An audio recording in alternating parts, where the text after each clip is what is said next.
in person. Get all the info on 3 Pillars at 3pillars.org.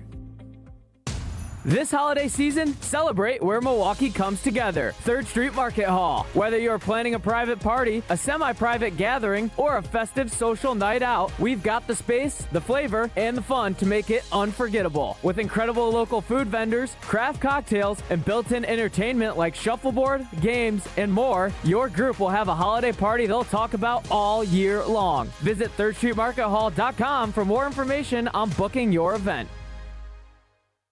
Hey, this is Brad Nortman from KBN. Tune in to Kyle Brust and Nortman every day from 2 to 5. WKTI and WKTI HD Milwaukee. A locally owned Good Karma brand station.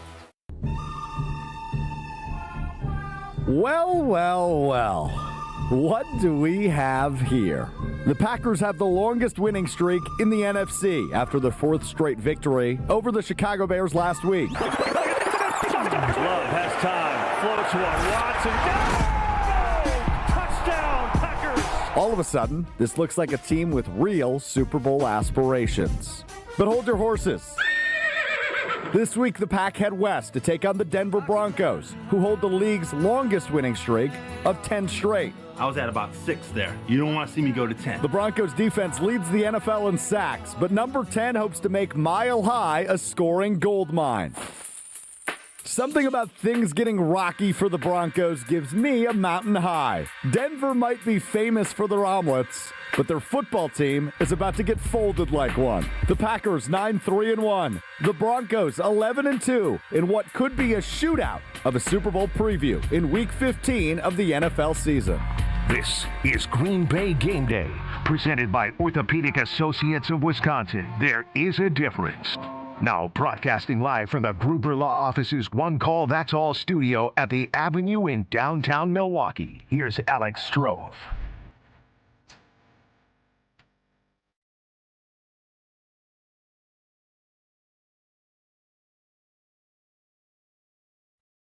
Green Bay Game Day is presented by the Orthopedic Associates of Wisconsin. There is a difference.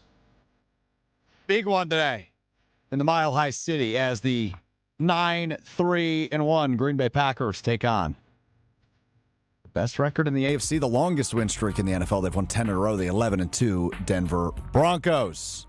I'm Alex Stroh alongside Gabe Neitzel in the Gruber Law Office's One Call That's All studio at the Avenue in downtown Milwaukee, and joining us from their respective locations. He is known from his Little League fame in Green Bay, Wisconsin, an alumnus of the prestigious Green Bay Southwest High School, former commentator on Wipeout, former host of Sports Center. He is John Anderson with us on this Sunday afternoon. Doctor, how are you?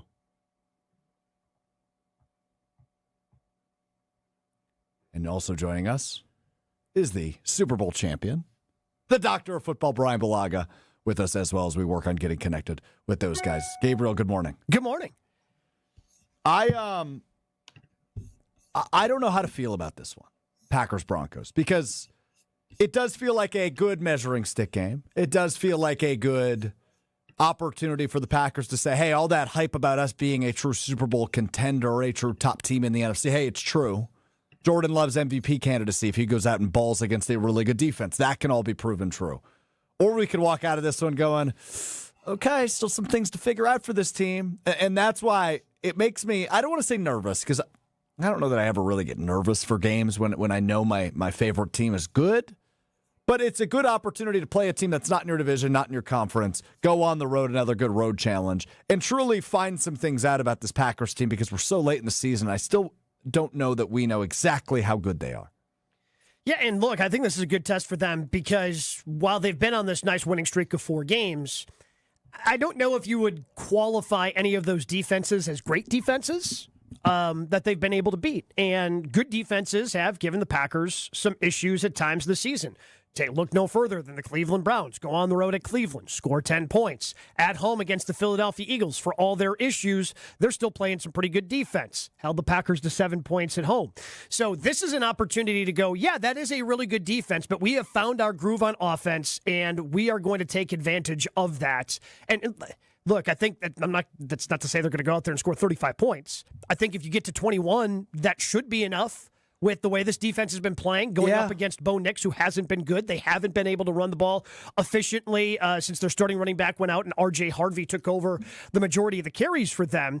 So it's an opportunity for this offense to go, yeah, even though that defense is really good, we're still going to be able to go out there and be able to move the ball and put up some points. Yeah, you certainly hope so. And you mentioned the defense, and I feel like a big part of our commentary this week was reaction to Homer after the Bears game. And he was a little bit too harsh, I think we can all agree on, in terms of calling their effort pathetic in the second half against Chicago. But they were certainly winded. And Chicago was definitely able to move the football efficiently and effectively. Yeah, and that was, again, that's where we talked about leading up to that game, running the football for the Bears. And that's where... Again, the Packers don't give up explosive plays defensively and even running the football. But the problem is when you're consistently giving up 4 yards, 5 yards. The team run it on first down. Okay, they picked up 4. Now it's 2nd and 6. All right, they just picked up 5 yards, 3rd and 1. And they just constantly found themselves in those 3rd and short situations where the Bears were able to convert in the second half, and they just weren't able to get off the football field. Now, the Broncos don't run the ball as efficiently as the Bears do, so I think that's something that certainly should kind of tilt the scales back towards the Packers in terms of that. But the run defense... Look, they know it's especially interior. They know it's a weakness. It's a reason why they've gone out and been scouring practice squads and the waiver wire to try to pick up some beef to put in the middle of that line because they know teams are going to want to attack them there, shorten up games, and limit the possessions. 100% right from Gabe Neitzel of Jen, Gabe, and Chewy with us each and every week here on Green Bay Game Day. And for our road games, we are always joined by the Super Bowl champion, and this is a perfect time to bring him into the conversation as the Packers play one of the best pass rushing team in the National Football League today in the Denver Broncos. That, of course, is the longtime offensive lineman, former first-round pick and Super Bowl champion, Brian Bulaga with us. Blue, we've seen this offensive line for the Packers seemingly improve week after week now that they've solidified the interior, but this is their toughest challenge yet. What do you make of the Packers offensive line heading into this big one against Denver today? Yeah. Well, good afternoon, guys. Good afternoon. It's good to be back on with everybody. John, like you're staring right at me. I don't know if John can hear us yet or not, but like you're staring right at me. I feel like in the YouTube just staring. Oh, we're good. We got it. Okay, good. Like I told you guys when I was up in Green Bay with you guys and against Minnesota, when I was in the trailer with you guys doing the show, when I was able to pop in. Like, I think this is like the litmus test for them, right, as a unit. Like, I was thinking, you play Minnesota's defense, play Chicago's defense, Denver's defense is a legitimate defense. Like, right. Yeah, like this is a defense that you see in an AFC championship game or a Super Bowl. Like, this is what you would see. This is that caliber of defense. So, while they have improved, right, like I really think that they have from an offensive line standpoint, they have continuity going. They've been playing multiple games together. Guys haven't been moving around and playing different positions and rotating in and out because I've always said from the start, I find no benefit in that, right? And I get that's been a thing that they've been doing over the last 3 years is rotating guys in and out of series. But, like, to me, that does no good. That literally has no benefit. For my 10 years I was there, that never happened. That was something we never did. Like, even Matt's first year. Wait, it's a copycat league, Blue, and nobody else has copied it despite the Packers doing it, as you mentioned, for 3 years. Yeah, like I disagree with that kind of concept of let's play him a series, and he gets a series, and he gets two, and then he gets another. So, like, I just don't like it. So now that they have the same guys in there, there's no worry of, oh man, if I have a bad series, I'm getting the pull here, and the next guy comes in. I think that gives guys a little bit more confidence, right? And they go out there and play, and they just cut it loose. Now, obviously, Belton stepping in, I think that's improved the run game from an interior standpoint. Like, I think his physicality and how he's able to move guys off the ball and how he and Zach Tom are able to combo block and double team and get actual vertical push on runs is something that's critical because we all know, before this, Jacobs was having a hard time even getting, non-contact at the line of scrimmage, let alone getting into the second, level of this or the linebacker level of this defense before being touched. So I think he's done a lot of good to help this group out. And from a pass protection standpoint, like, listen, I think this will be, I mean, I get Denver's really good against the run too. I think they're good against everything. Like, that's why they're one of the best defenses in the league. But from a pass protection standpoint, like, this is when you're going to find out. Like, this is it. Like, they have good pass rushers up and down the entire defensive line. Guys are going to be put in one-on-one situations. The D coordinator is going to make sure they get put in one-on-one situations. That's what good defenses do. They make sure they scheme up situations where offensive linemen are isolated. And you know what? This is the NFL. You got to step up, put on your big boy pants, and go block one-on-one against really good players. And that's – you're not going to do it all the time, right? It's not all the time. It's not 30-plus times a game like we kind of had to back in the McCarthy days. We had to go out there and Joe Philbin always told us, tackles block ends. They block ends, and that's what they do. You don't get any help. That's the way this world works. It's a little different now with the way, this offense runs and kind of the way it's structured out. But there's going to be tons of moments in this game that these guys are going to be singled up. And you just got to get ready to go and block really good pass rushers. And I think that this group can do it. Is it going to be clean all the time? No, because that's not the reality against really good defensive lines. It's just not. It's not always going to be clean. Even against, some of the best offensive lines I was on, you go play Seattle, you go play the San Francisco team with Aldon Smith and Justin Smith and these guys, like, it's never going to be perfect. There's no such thing as that because they're really good. They're really good. You just have to try to move on from when negative things happen and move on to the next one and don't let it snowball. And especially when you're on the road like this. Because if you let this defense get going on the road and things start to snowball, it turns into a bad situation fast. So, I think this group can do it. They've been building up to this point. It's just got to go out there and get it done now. And I like the way they've been building, to be honest with you. I like the way they've been building. They've been building confidence. Big wins against good teams. In my opinion, you beat Detroit in Detroit, you beat Chicago. So the confidence is there. It's just going out there and getting it done at this point now. Well said by Brian Bulaga, the Super Bowl champion. This has become my favorite question to ask, other than yes or no, during our road games. When John Anderson joins us, I just go, what's on John Anderson's mind today? Mine is very much like Brian without the practical NFL snaps for experience. Which is, how are we going to keep our guy upright? Because I think that comes down to the whole thing. And it goes back to what my old saw about how on Tuesday and Wednesdays and Thursdays, coaches tell you there's no way you can understand football because it's too complicated with the load schemes and the personnel groupings. And then after this game, no matter what happens, LaFleur is going to go, listen, we either blocked him or we didn't block him. And it's going to be like Pop Warner. And I really feel like it's that simple. And so I don't know what we're going to do for the next 2 hours and 43 minutes or whatever we're going to be on. But it'll be that simple. They'll either block him and let him have enough chances. And right, they'll get to him once or twice. I get it. That happens. But they'll either block him well enough for Jordan Love to make plays or Jacobs to make plays and the offense can move. Or they'll get swarmed under. And that I think is going to be the entire game. And it'll be a little bit on the other side as well. If the front for the Packers has its way with the offensive line of the Broncos, then the Packers will come on top. Like, it really is. I look at this. This is like really one of those trench games because you can draw up all kinds of fancy plays, man. But if you can't, right, they can get blown up in no time. I had coaches more than once tell me, right, it takes 11 guys to make an offensive play work. It takes one defensive guy to mess it all up. And there's some guys in here on both sides that can mess it all up and they can do it quick. So that to me is the entire game, is if you can keep your guys out of harm's way.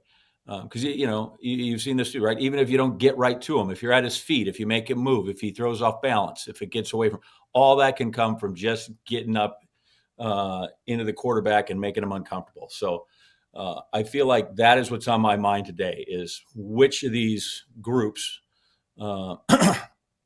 defensive line wise, will have the better day, which I guess then the other side is which of these is which offensive line has a better day. Those are, I don't know that you can separate those. Those are kind of cleaved together.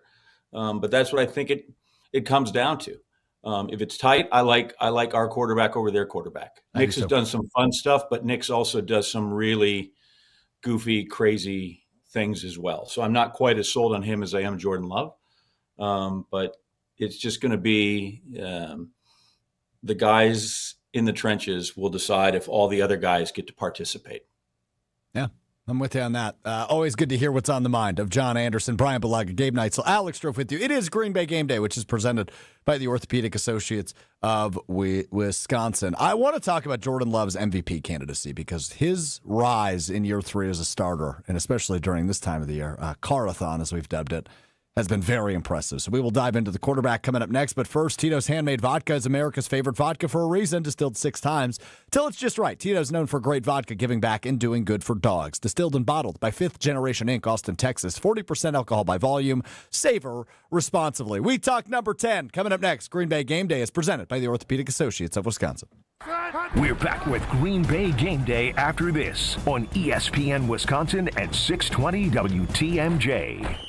All day, every day. The Carbless Talk and Text line is open for you. First off, there is not one team that's on the fringe that scares me. 800-990-3776. The Carbless Talk and Text line. This is more. Selling your home during winter may surprise you. Serious buyers are still out there and often more eager to move. Homes get strong offers this time of year, and with less competition, your listing can really shine. I'm Tony Wendorf with Tony Wendorf & Associates First Weber. And I'm Lindsay Bendler. Our team leads with faith, gratitude, and giving back, donating over $200,000 to local causes since 2020. Tony Wendorf & Associates is ready to get to work for you with our white glove selling experience. Just search online, Tony Wendorf. A real estate team that always leads with faith and gratitude. Tony Wendorf & Associates. Hey football fans, get ready for kickoff with homemade party must-haves this week at Sendik's. Start with delicious dips, guacamole, pico de gallo, potato chips, and popcorn. Score big with over 20 varieties of homemade sausage and gourmet burgers. Then, stop by Sendik's Deli for homemade salads, side dishes, and even pinza pizzas. All made from scratch every day. Sendik's, your trusted local grocer.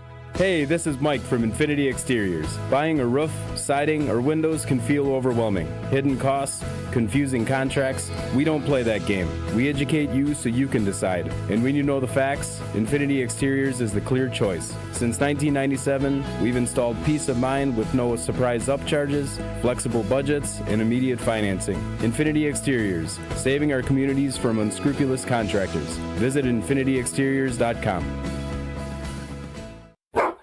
This is Matt Meitner, owner of Sit Means Sit Dog Training. Do you find yourself talking to your dog but feel like she's not listening to you? Bella, sit! Are you constantly repeating yourself but she's not following your directions?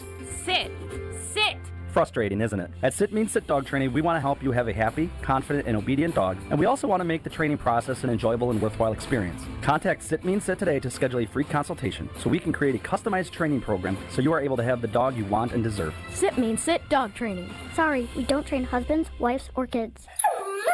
Kevin Moret here from Mentality. Life's a relentless competition, and you might be losing without even knowing it. With testosterone levels plummeting 25% in just 2 decades, you're likely operating at a fraction of your potential. Your kids sense it when you're too exhausted for playtime. Your wife notices when that spark fades. Here's the harsh truth. Without addressing low T, nothing works. Diets fail, workouts fall flat, but there's hope. Mentality's FDA-approved treatment restores testosterone by an average of 30%. Don't let low T rob you of life's precious moments. Start at mentalityhealth.com/radio. Are you looking for a way to make an impact this holiday season? Donate to Life Navigator Soap Suds Drive. It's simple. Your donation of body wash, hand soap, lotion, or laundry pods will help local kids and adults with disabilities stay safe, happy, and healthy all year. Please consider donating this holiday season to the Life Navigators Soap Suds Drive. Learn more on how you can donate at lifenavigators.org. Life Navigators has been your disability partner for 75 years. Learn more at lifenavigators.org. Put a little wow in your winter at the 31st Annual Lake Geneva Winterfest and America's Snow Sculpting Invitational, January 28th through February 1st. Watch 15 top teams create breathtaking masterpieces in snow right before your very eyes. Enjoy bonfires on the beach, a kids' play area, live entertainment, and a sparkling downtown ice sculpture walk. Plan your Winterfest getaway at visitlakgeneva.com. Lake Geneva, where it's always been the place for winter magic. Give the gift of a special night out from the Bartolotta Restaurants. Purchase a gift card at Bartolotta's.com and get a $20 holiday bonus for every $100 you spend. Happy holidays from all of us at the Bartolotta Restaurants, and thank you, Milwaukee. You're listening to Green Bay Game Day, presented by Orthopedic Associates of Wisconsin on ESPN Wisconsin and 620 WTMJ.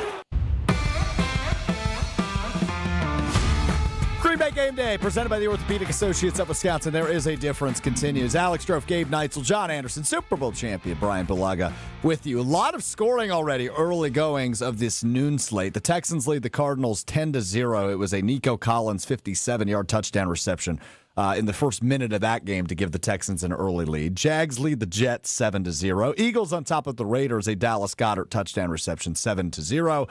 Commanders in front of the Giants, and maybe what's the ugliest game of the week, 3-0.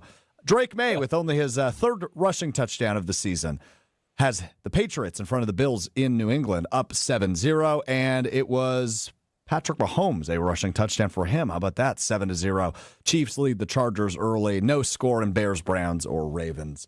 Bengals. I mentioned Drake May. I haven't mentioned Matthew Stafford yet because he plays later in the day.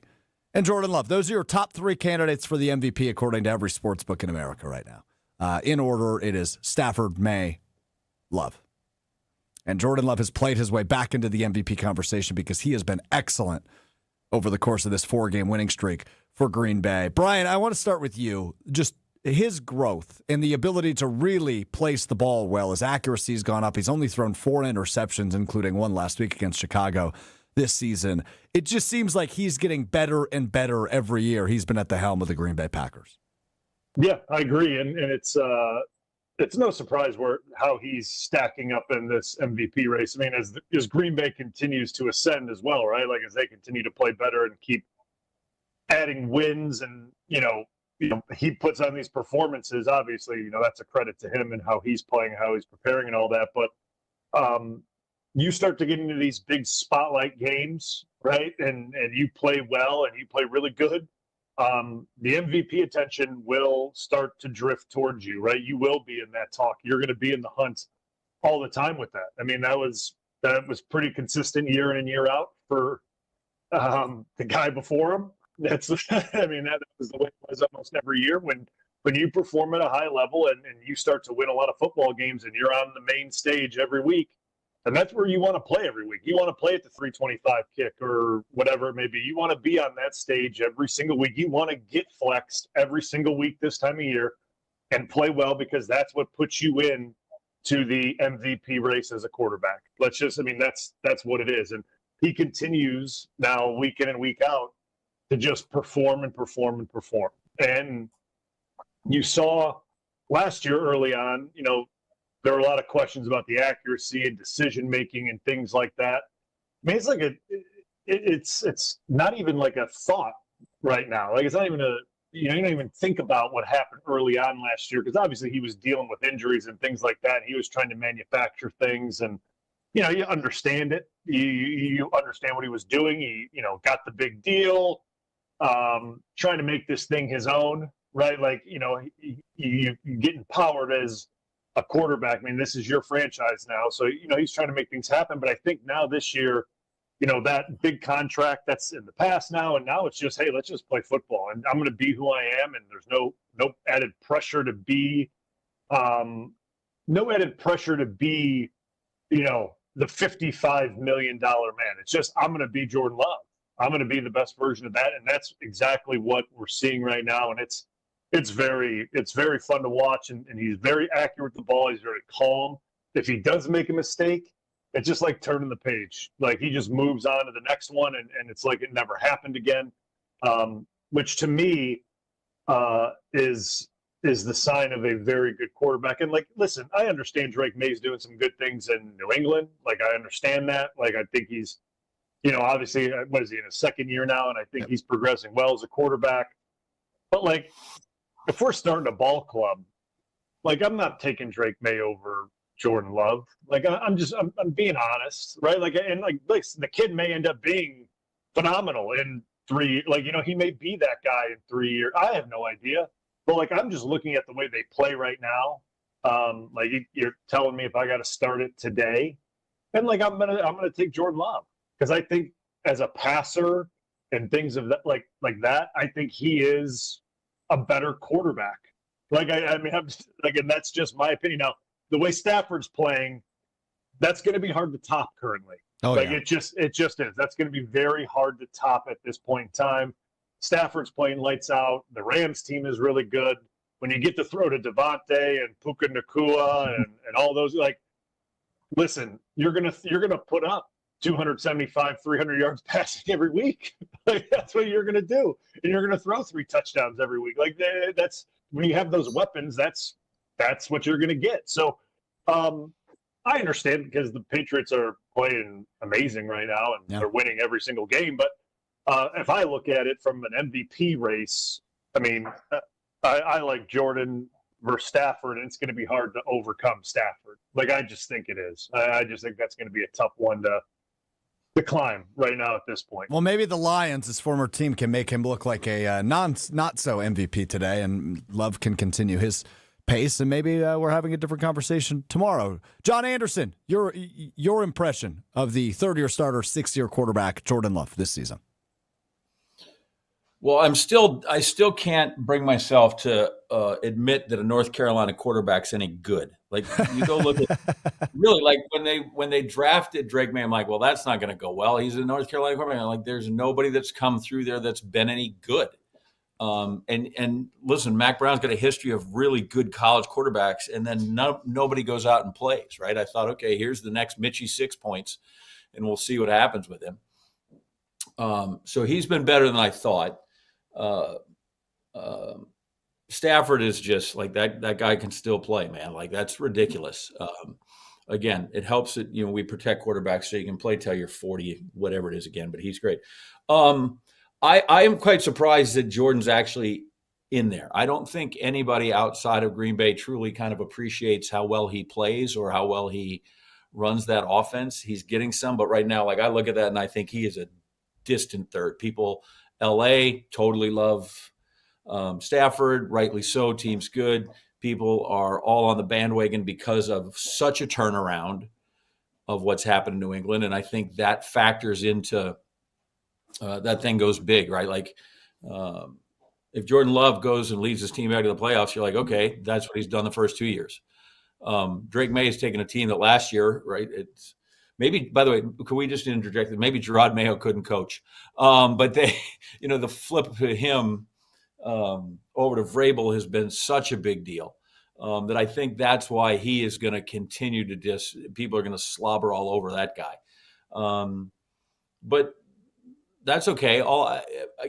He doesn't appear to me to be a guy that just really needs all those accolades. He just goes out and plays. So if the people nationally that even though top 3-ish that only really appreciate what he does for the ball club, all wear blaze orange or green and gold, that's fine with me. I think he's fine with him. So it is nice for that recognition. It's nice to see that the Packers recent play has brought him back into that conversation. But right now, like if he won, I would just, you could knock me over with a feather. I just don't see that coming. But I think he's the right guy for this team right now. And so that's all I really care about is he going to play Sunday against the Broncos, or last week against the Bears. And, he's a guy that if we go back and look, right, it's not just if we just put up stats too, which is where I think Stafford's been really good, is just like that guy seems to get the points he needs when you need the points.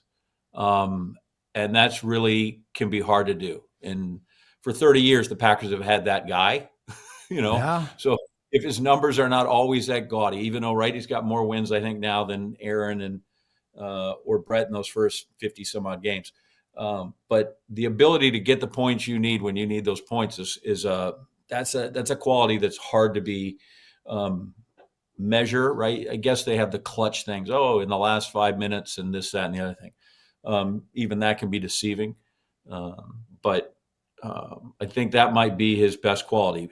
Steady and when you really need them. Now, in between there, once in a while, I'm like, why don't we just go ahead and step on their heads so I don't really need you in the end, right? This is what I always most appreciate about Aaron, and Brian's been in a lot of those games, right? You go look at all-time fourth quarter comebacks, and Aaron's kind of way down on the list for all the other standards where he's in the top 5. And you're like, oh, that's right, because he just pounded people out in the third quarter, and we didn't need to have to hang around and do that stuff. That would be the step I'd really like to see him to take, because every time I watch that Packers team, I still think they leave 10 points out there every game. And if he could get those 10 points, man, would the last 7 minutes of the fourth quarter be easier on my life, and probably your guys too. I don't know, maybe a life drama, but I don't need to sit on the edge of my seat. I'm totally happy to relax and lay down the coach. It does feel like a good day, though, John, for a Jordan Love signature drive. Let's go to the man not wearing his blaze orange, but his green and gold today. That is Gabe Knights. What's exciting about how well he's playing right now is that you can still see the room to grow, whether it's what John's talking about. And one of his superpowers is being able to throw that fadeaway, right? He's fading back. He's able to throw it. Sometimes relies on it too much. Threw late, and then Bo Melton had to become a defensive back for the first time all year while playing wide receiver and get an offensive pass interference call last week. So I look at his ability to throw that very similarly to one of the guys who's, again, likely going to win the MVP in Matthew Stafford. Earlier in his career in Detroit, he was really good at dropping down and throwing sidearm. Could really do that. Well, sometimes he'd do it a little too often out of a clean pocket when he wouldn't need to manufacture that angle. Ball would sail over the middle and be an easy interception for a safety. And now, again, he just obviously cleaned those things up as he progressed in his Hall of Fame career. So I think it's one of those things where Jordan's really good at this one thing and maybe relies on it a little too much. And if he just cleans that up, and again, he doesn't have to clean it up much. It's just every once in a while he over relies on it, where he cleans that up, he can take another step, because that's what his predecessors did. John referenced the numbers, and I think that's been floating around this week about how close and similar his numbers through this many games are to Aaron Rodgers. Well, after the third season and into that postseason, that's when Aaron Rodgers took off and became the Aaron Rodgers we all eventually knew him to be, the 4-time MVP, future Hall of Famer. So, yeah, he was at that level that Aaron was, and then Aaron took another step. So that's what's next for Jordan Love. Can you take that next step in order to be a little bit more consistent and be able to put teams away in the third quarter instead of having to do it in the fourth? Feels like a good day. I just want to say, I know we talk about Carathon, right? And how good he is during Carathon, right? Like, I think I look at it to kind of like on top of what Gabe is saying. Like, I want to see it like starting week 1. Yep. Like week 1. Like, just be Carathon week 1 and make Carathon a 20-week marathon, right? Like, you know what I'm saying? Like, he does that. And I'm not saying, listen, he's not going to play perfect every single game. It doesn't happen. It's not real life. It just isn't, right? Like, I am certainly not asking for that. There's no way. But you see like patterns of consistency, right? Like in how he plays. And for some reason, this time of year, the dude literally is like, I mean, it's ridiculous. Like the statistics are ridiculous. How he performs is out of this world. And just like you carry that like 6-7 weeks earlier, like, you know what I'm saying? You're playing like this 6-7 weeks earlier, the MVP race may be done and dusted, right? You continue this trend 6-7 weeks earlier, and Green Bay probably has like 2 or 3 more wins. This thing's done. Like, like the MVP race is over. So like, that's, I think, the next step. Like, what I agree with Gabe is like that consistency, and you just build on that a little bit, and you carry that into next year. And listen, easier said than done. Obviously, easier said than done. I understand it's the NFL. Nothing's easy, but that would be, I think, the progression for him, because he's so dang good for some reason, starting at the end of November all the way through. Like, I don't get it. I really don't either, but I won't complain about it, because as we've talked about many times, you want to be playing your best football in December and January, and that seemingly is when Jordan Love plays his best football. It's very strange, but here we are again, third year in a row.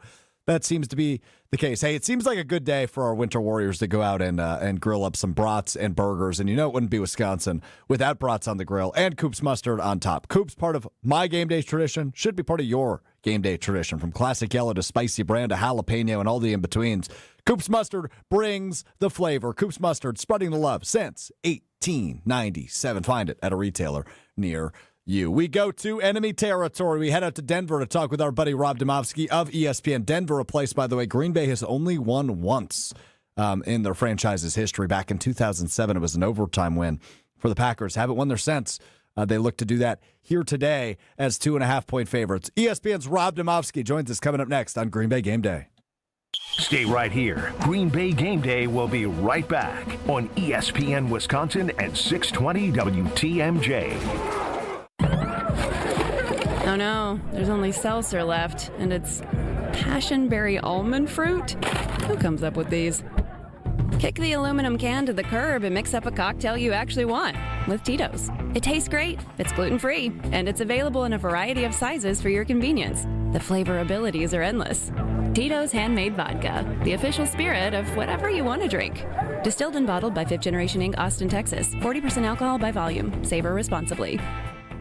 Homer here for Window Nation's end of the year sale. It's cold here in Milwaukee, and if you've been thinking about new windows, it's good you waited, because during Window Nation's end of the year sale, get 50% off, plus you could get 0% interest for 5 years. On windows that stop the cold wintry drafts, seal out moisture, and so energy efficient, you'll save money on your utility bills. Installed in 1 day. Lifetime warranty and an A+ rating from the Better Business Bureau. Sale ends soon. Don't miss out on big savings. WindowNation.com to get started.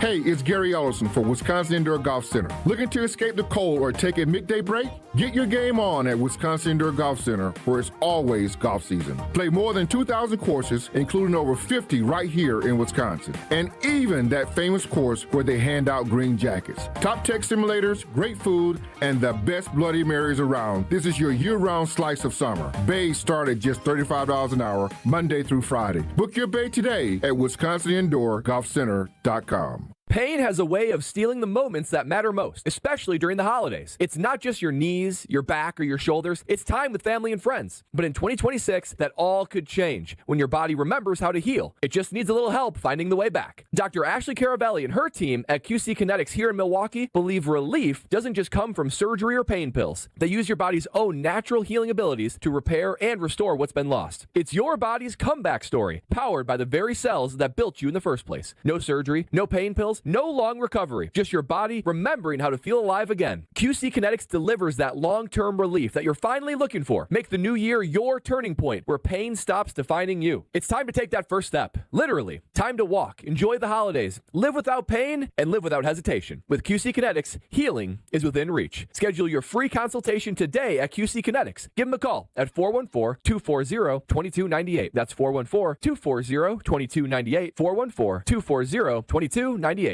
Did you forget the first day of school is this week and little Nancy still needs her name embroidered on her backpack? Or the company shirts are due now, not next week? Maybe the boss just declared Steve's retirement party is today and the shirts are mandatory? Whatever the rush, Big Frog Custom T-shirts and more in Mequon has got you covered. With fast turnarounds, no minimums, eco-friendly printing, and high-quality custom apparel, Big Frog brings your custom ideas to life fast. Stop by Big Frog in Mequon or visit bigfrog.com/Mequon. Big Frog Custom T-shirts and more, where your ideas leap to life.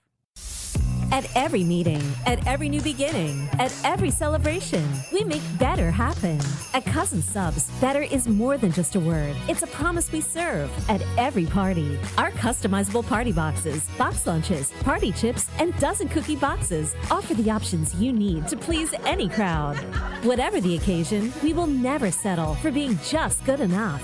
Order on our mobile app or online at cousinsubs.com. Cousin Subs, we believe in better. Make your next activation or event a slam dunk with Captivate Exhibits, your leader in transforming spaces and creating brand experiences that truly stand out and connect. If you can dream it, Captivate can design it, build it, and activate it. From trade shows and events to enhancing interior spaces like your lobby, history wall, or break room, Captivate Exhibits turns ideas into highlight reels. With over 32 years of award-winning experience, Captivate delivers every time, always beating the buzzer. Get started with your next big idea today at CaptivateExhibits.com. You're listening to Green Bay Game Day, presented by Orthopedic Associates of Wisconsin on ESPN Wisconsin and 620 WTMJ.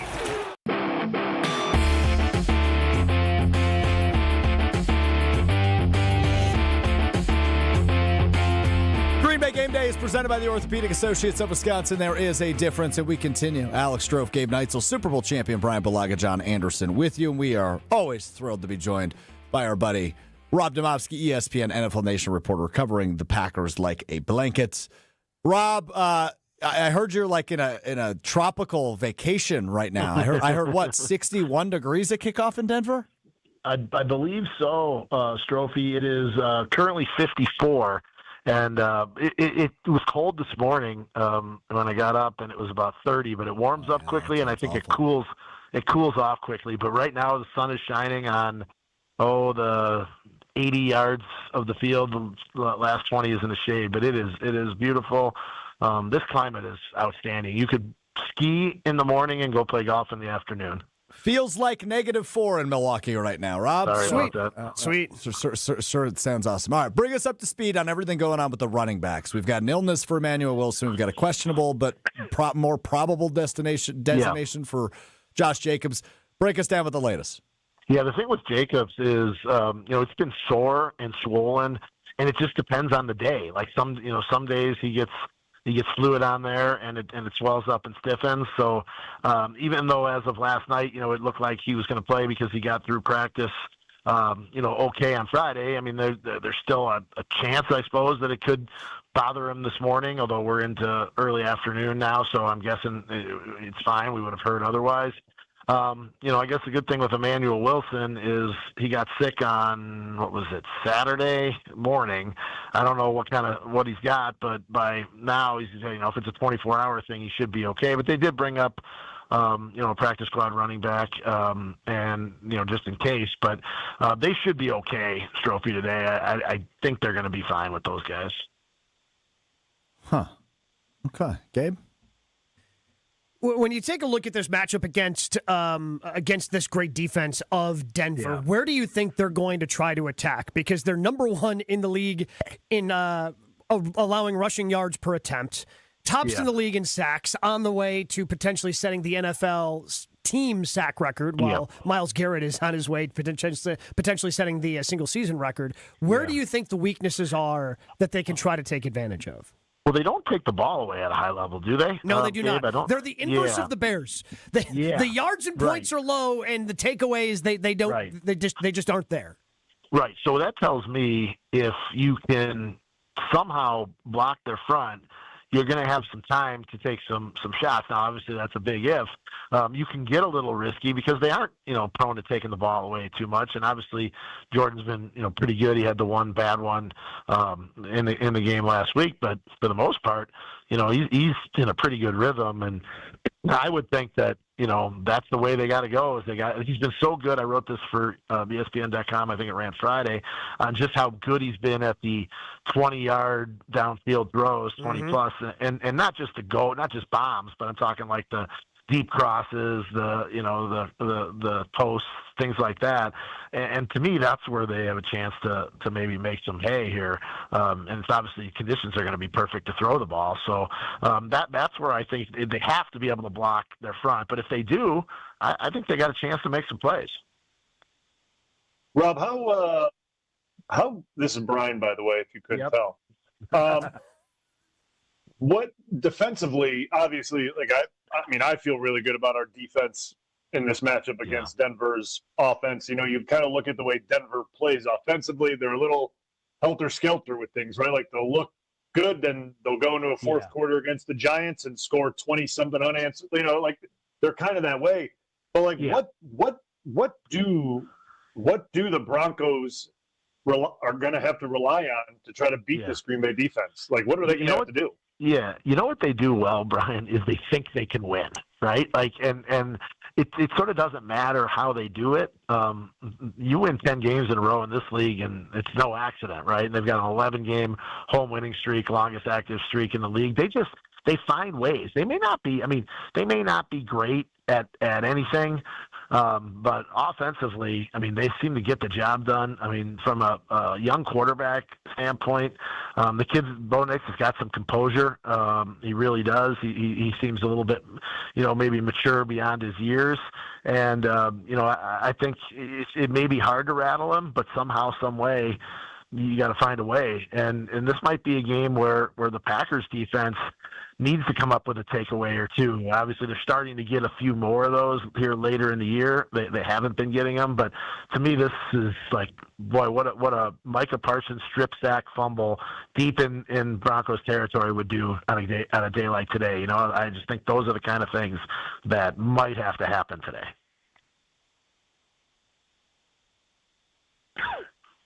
Oh, not hearing John. John, I think you're on mute.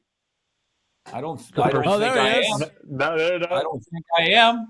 The first Pot time up that anyone's damn ever muted microphone. John Anderson. I know that's people trying to steal my thunder. I want to know what the Broncos are even doing here. The Russell Wilson trade was so bad; they lost so much capital. Yeah. I feel like what Sean Payton has done in a short time is one of the most unbelievable coaching jobs that we've seen. And I don't know where you gear that, where you fall on that, but I just think it's remarkable this team is here and winning any games, let alone 10 in a row. Yeah. I got to be honest with you, John. I was never a big Sean Payton guy, and not saying he's not a good coach. But what always bothered me, and you can call me a homer if you want on this, but what always bothered me is that basically his record is exactly Mike McCarthy's record, and everyone thinks Sean Payton is a genius, and people think Mike is, a buffoon for some reason. Like, Mike's been to the same. I think Mike might have even been to one more conference championship game than Payton. They've won one Super Bowl. Their winning percentage, like before this year, was almost identical. And yet Sean Payton is the boy genius because he kisses the national media's ass. I mean, that's sort of been the narrative. Yeah. In my and the Parcells thing. Hell yeah. And the Parcells thing. Yeah, that's sort of been my opinion on him. I'm not saying he's not a good coach, but if you're going to give him everything that people give him, then you got to give that to the guys who have accomplished the same thing. So, but to that, I preface that all by saying maybe he is a pretty damn good coach because of what he's done with this team. So, but like, if you're going to crown him, let's do it let's do it fairly across the board. Wow. I liked that. That was some heat Sorry, from Rob. My rant is over. No, I want more of it. Rob, let's ride. I have been a long time believer of everything you just said. I'm just glad somebody else is saying it too. I love it. Rob Demowski, ESPN NFL Nation reporter, covering the Packers with us here on Green Bay game day ahead of Packers Broncos out in Denver. I'm still a little puzzled, and we talked about this before. Brian was so good on it on the offensive line. How they rotated, and now it seems like we've settled in. We should not expect any more rotations the rest of the year, right? Barring injury, no, I don't think we will. And I mean, Anthony Belton has really settled in at right guard and been like the power guy that they were looking for from that position. Okay, at wide receiver, not necessarily the way you think it will go, but if you had to rank in terms of the snaps they should receive based on how they've played, how would you rank the top 5 for the Packers? Because it seems like everybody should be healthy and good to go in this game. Yeah, that's a great question, Gabe. I mean, Christian Watson is, to use a Mike McCarthy line, number one. Like, letter A, number one. I love Mike always used to say that. So he is number one. I just haven't seen enough of Jaden Reed to tell if he can be number 2. But I mean, his talent level should put him there. He's only played what did he play about 25 snaps last week in his return, and so I would put him 2. If Dontavion Wicks and Matthew Golden were healthy, fully healthy, like not limited, not battling injuries, I might put them both ahead of Romeo Doubs. Now, it doesn't mean I don't think Doubs is a good player, but lately Doubs just hasn't gotten many opportunities lately, and he hasn't made any plays when he's gotten opportunities. So I guess I'd go, I mean, from a talent standpoint, Golden would clearly be 3rd, but from a recency bias, I mean, Dontavion Wicks, what he did in Detroit, I'd probably give him the 3rd most snaps, probably either Doubs or Golden, 4th and 5th. Gabe feels very vindicated right now, but we'll save that story for another time. Brian, go ahead. So, obviously, Rob, you told Trophy at the beginning that both backs are probably going to be fine to go in this one. Obviously, we'll see when the report comes out, or the inactives do. Yeah. But I guess my question is, like, obviously illness is one thing, right? Like you're sick, you get over it. Like you're gonna, may not be 100%, but it's not like your knee's full of fluid, like Jacobs' situation. How much do you think we're even going to see of Jacobs? Like, because if this continues on and on, right? Like, and you continue to run him and not just sit him for a week or two. Yeah. I mean, how effective is he essentially going to be? Because, like, to me, it's like you're going to have to shut him down at some point to let this thing get a week of healing at some point. Yeah, I will say this, Brian. He said on that 3rd and 2 run, the 3rd and 1, whatever it was, that he turned into 21 yards, that his knee was really bothering him and was stiff and swollen on that play. But he managed to make a heck of a play. So maybe he's okay playing this way. And maybe it's just one of those deals where, like a lot of veterans late in the year, they just don't practice very much, right? And, he didn't practice at all until Friday. And, maybe basically having, Monday, Tuesday, Wednesday, Thursday to rest it is enough. And then by the end of the week, you're okay. So I think that at this point, assuming he plays today, I think that's an okay plan. Now, if it really bothers him and he's got to drop out, then you got to start thinking about, okay, do we have to sit him for a week or two? Maybe, this is just a maybe, but what if they win today and beat Chicago next week? Maybe they can sit him, one of those last 2 games or both of those last 2 games to get him right for the playoffs. But you got to take care of business these next 2 weeks. Yeah. 13 games in a month to go. Is there any one drumbeat around the locker room that LaFleur is pounding into these guys that they need over the next month? Is there a message or anything that is consistent in terms of where they need to improve? Here in December, from an X's and O's standpoint, I don't know that he's let on to anything, or if he has, they're not letting on to us. I do think though he got really pissed early in the year when guys were talking about going to the Super Bowl, going undefeated, all that early season talk, and that really bothered him. And I do think guys have been much more cautious and more business-like and workman-like the last couple of weeks. I mean, you haven't heard anybody talking about feedings. You haven't heard anybody talking about Pro Bowl or All-Pro type individual accomplishments, which I think is a good sign, John, in terms of where the team is at in a headspace standpoint going into the final month of the season. Rob, we'll get you out of here on this. I saw you just tweeted this before jumping on with us. The Packers 1-7 all time in Denver. The lone win coming in 2007, an overtime win. Denver also with an 11-game home game winning streak. Easy for me to say, which is the longest streak in the NFL. What's it going to take for the Packers to get a victory on the road today? Well, not letting Denver's defense dictate the game. Like that's just, to me, they have to take the punch to Denver and let Denver react rather than the other way around. And if they do that, I think they got a really good chance to win. If not, we're probably going to Chicago, assuming that they beat the Browns today. We're probably going into next week's game at Chicago with the same set of circumstances and what's at stake as it was going into the last game. But Packers have obviously a real chance to give themselves the opportunity to have a little bit of cushion by winning today. And I think certainly if they do that, they probably feel pretty good about themselves, but it is not going to be easy. I do think, Strophy, I think this is their hardest game of the season that they have played or will play. I agree with you on that. This is a really fun test here in week number 15 in the NFL season. Rob, appreciate the time as always. Safe travels. We'll talk to you next week. All right, guys. Have a good one. I guess it's actually 6 days. Does that count as next week? Oh, absolutely. Yeah. Okay. Yeah. We'll be back doing this in 6 days. Shorter week for the Packers as they get ready for the Bears next Saturday night in Chicago. We will take a look at our I Need a Hero coming up next. But first, it is game day. And if you're in Green Bay or going up to Green Bay anytime soon, you should make a quick stop at Higher Love Cannabis Company, which is just over the border in Menominee, Michigan, less than an hour from Green Bay. Award-winning, locally owned, organically grown, the best in the Midwest. Visit findhigherlove.com/CBD for more information. We will take a look at our I Need a Hero, presented by Network Health, coming up next on Green Bay Game Day. More Green Bay Game Day coming up on ESPN Wisconsin at 620 WTMJ. It doesn't matter if it's your first betting slip ever or just the first one of the week.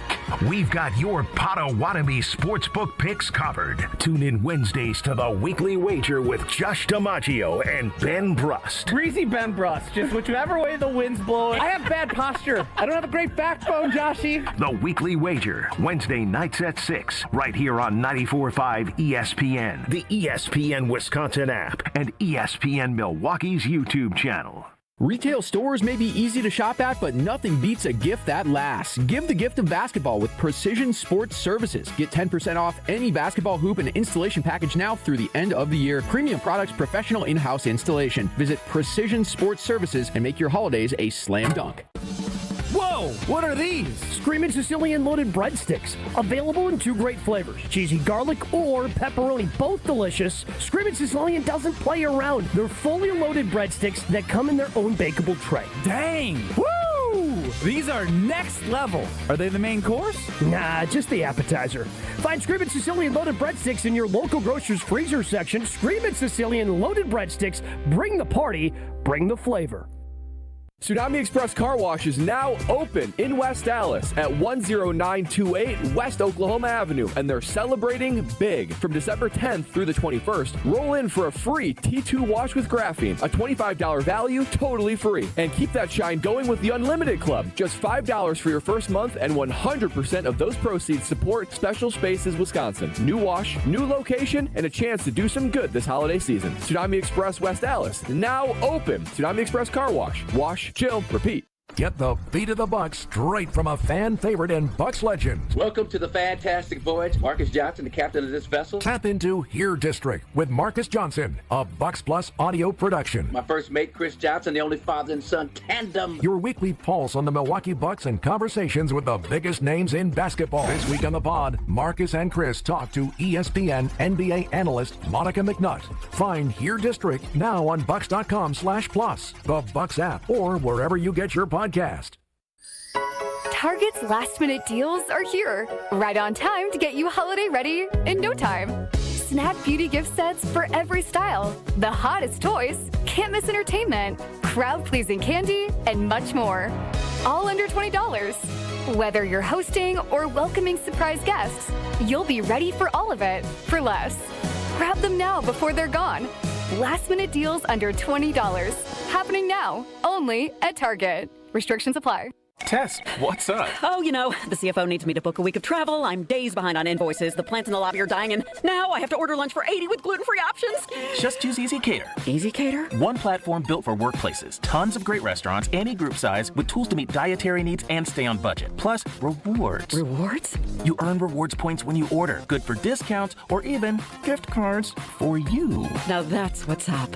Easy Cater, the easy, rewarding way to order food for work. Order now at easycater.com.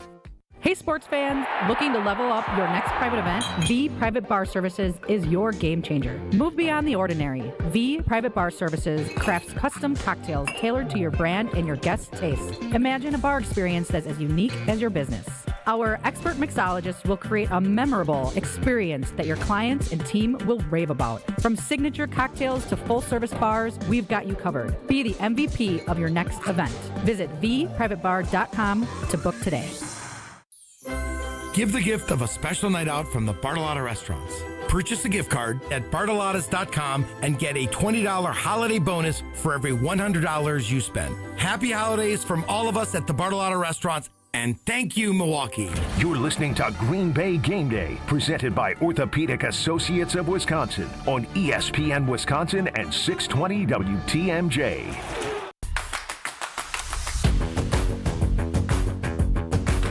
It is Green Bay Game Day, which is presented by the Orthopedic Associates of Wisconsin. There is a difference. I'm Alex Strofe alongside Gabe Neitzel in the Gruber Law Offices, one call-out cell studio at the Avenue in downtown Milwaukee. We are joined, as always, as we are for road games, by the Super Bowl champion Brian Bulaga and Wipeout legend John Anderson with us as well. Is that a better thing to bring up when I explain the history of John Anderson? I know you like bringing up your Babe Ruth championship in Green Bay, but yeah. No, well, that's only because the trophy's still out for the Babe Ruth Championship. No. Yeah. I don't even care. Just spell my name right. It's okay. Just don't confuse me with John Anderson, the Packer. That's all I care about. Like, And not that anybody does, but we're getting old enough now where on occasion I've had people think that's who I was. Very good. Did you ever do the wipeout course? Good God, no. You see what happens to those people? Yeah, No. I didn't know if you ever thought or curious enough that you would, off camera decided to give it a go. If I may let me just zoom off real quick. I'll tell you one quick story about that. Okay. I was at the U.S. Open with Paul Azinger. We were covering the Open, and he goes, "Have you ever run it?" And I said, "No. Why? That would be dumb. Why would I ever want to do that?" And he goes, "I think if you're going to commentate on it, you should have to run it. That only makes sense." And I said, "Listen, I'm about to broadcast the U.S. Open, and no one has said I should play in this tournament either. So I feel like if you want to go talk to, at the time, who was it, Mike Davis, and get me a spot there in the old field of 156, I'll play this one. Then I'll go run the obstacle course." And since that never came through, I have never gone back and tried to do it. But as soon as I get a tee time from the USGA, we'll fire that sucker up. I love it. I love it from John Anderson here on Green Bay Game Day. All right, it's time now to look at our I Need a Hero, a player we believe needs to step up for the Packers to win on the road for only the second time in franchise history at Denver today. Network Health honored to serve many veteran members, also proud to count veterans among their employees. That's because they're based right here. In Wisconsin, they are able to develop health plans specifically with their veterans in mind. Network Health. Gabe Neitzel, tell Bonnie Tyler who you need to be a hero. I need Jaden Reed to be a hero for the Packers today. I think that with everything the Broncos defense does well, they stop the run. They've got a good secondary, reigning defensive player of the year in Patrick Surtain.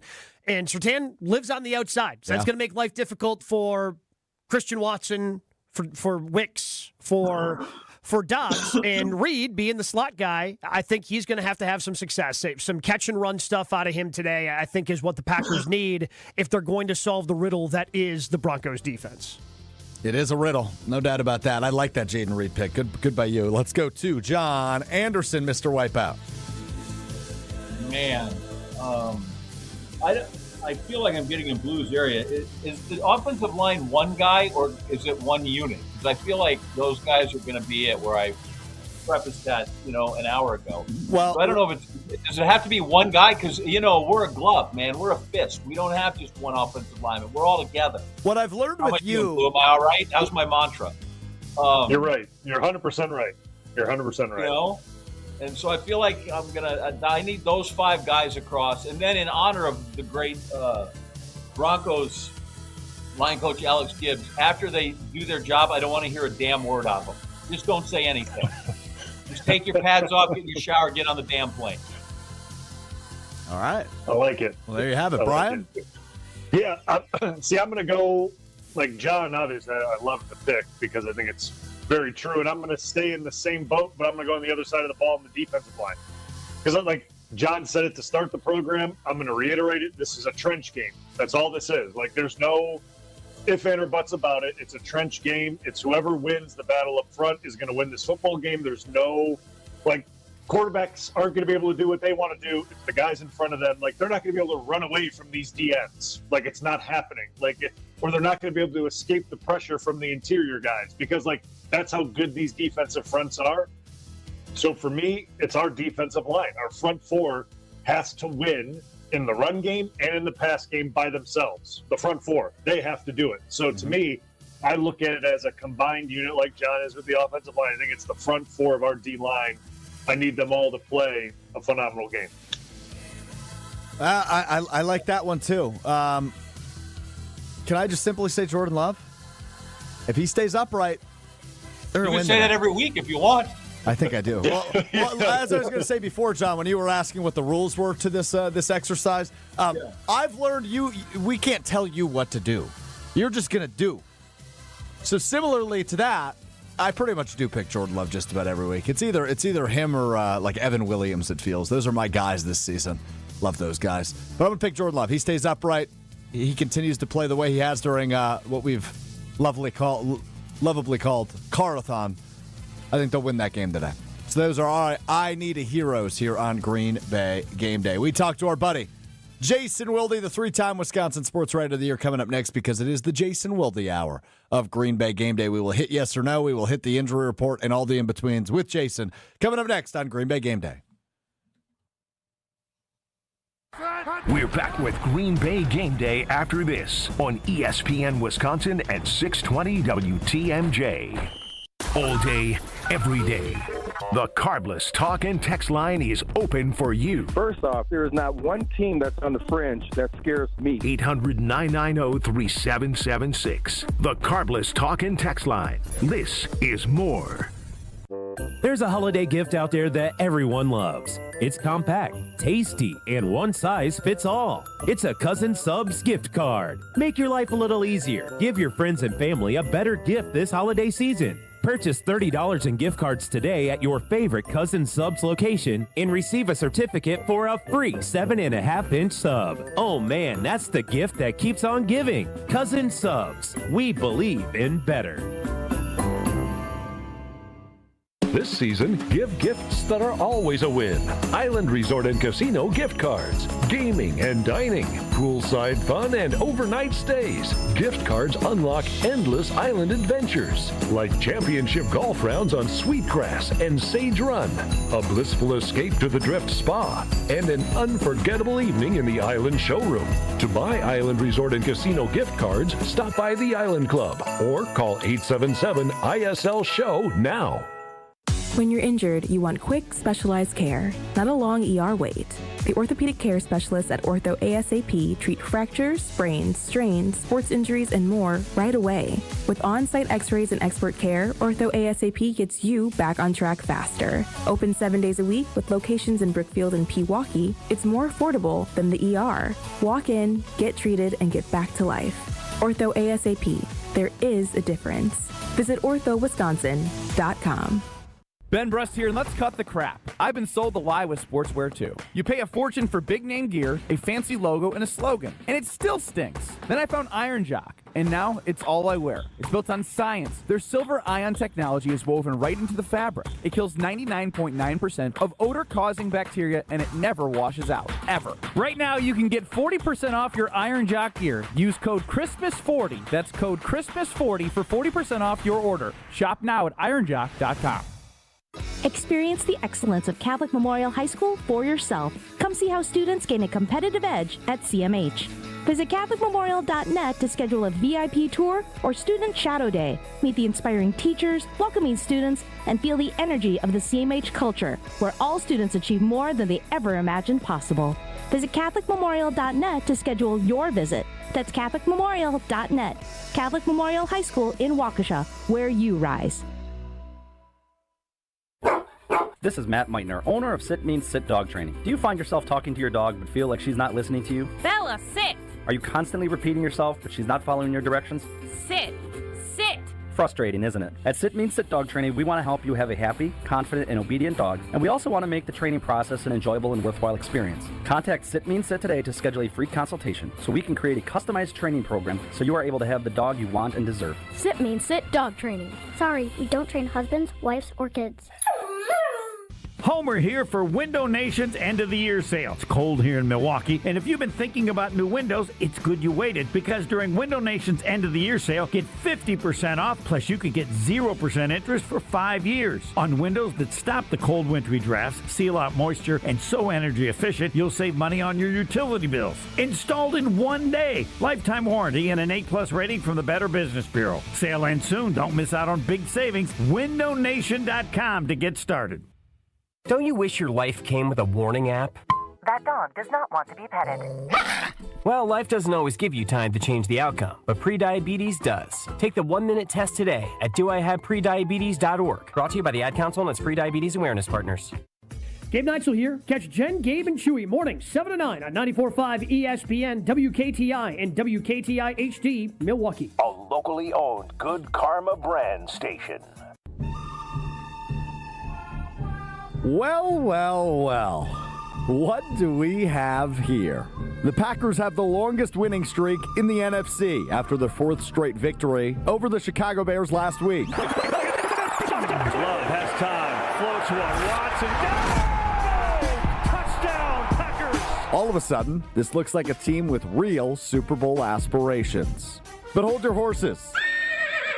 This week, the Pack head west to take on the Denver Broncos, who hold the league's longest winning streak of 10 straight. I was at about 6 there. You don't want to see me go to 10. The Broncos defense leads the NFL in sacks, but number 10 hopes to make Mile High a scoring gold mine.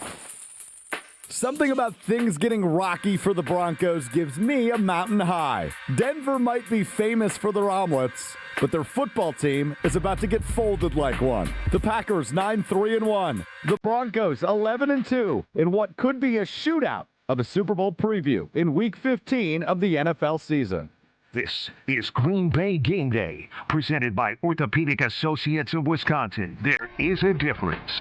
Now broadcasting live from the Gruber Law Office's One Call That's All studio at the Avenue in downtown Milwaukee. Here's Alex Stroh. Let's go, Hour 2, Green Bay Game Day, presented by the Orthopedic Associates of Wisconsin. There is a difference. Alex Stroh, Gabe Neitzel, Super Bowl champion Brian Bulaga. Of Wipeout fame, as we previously discussed, John Anderson.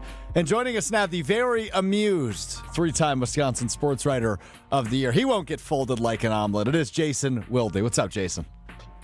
Hey, guys. How are you? Life is good, man. How are you?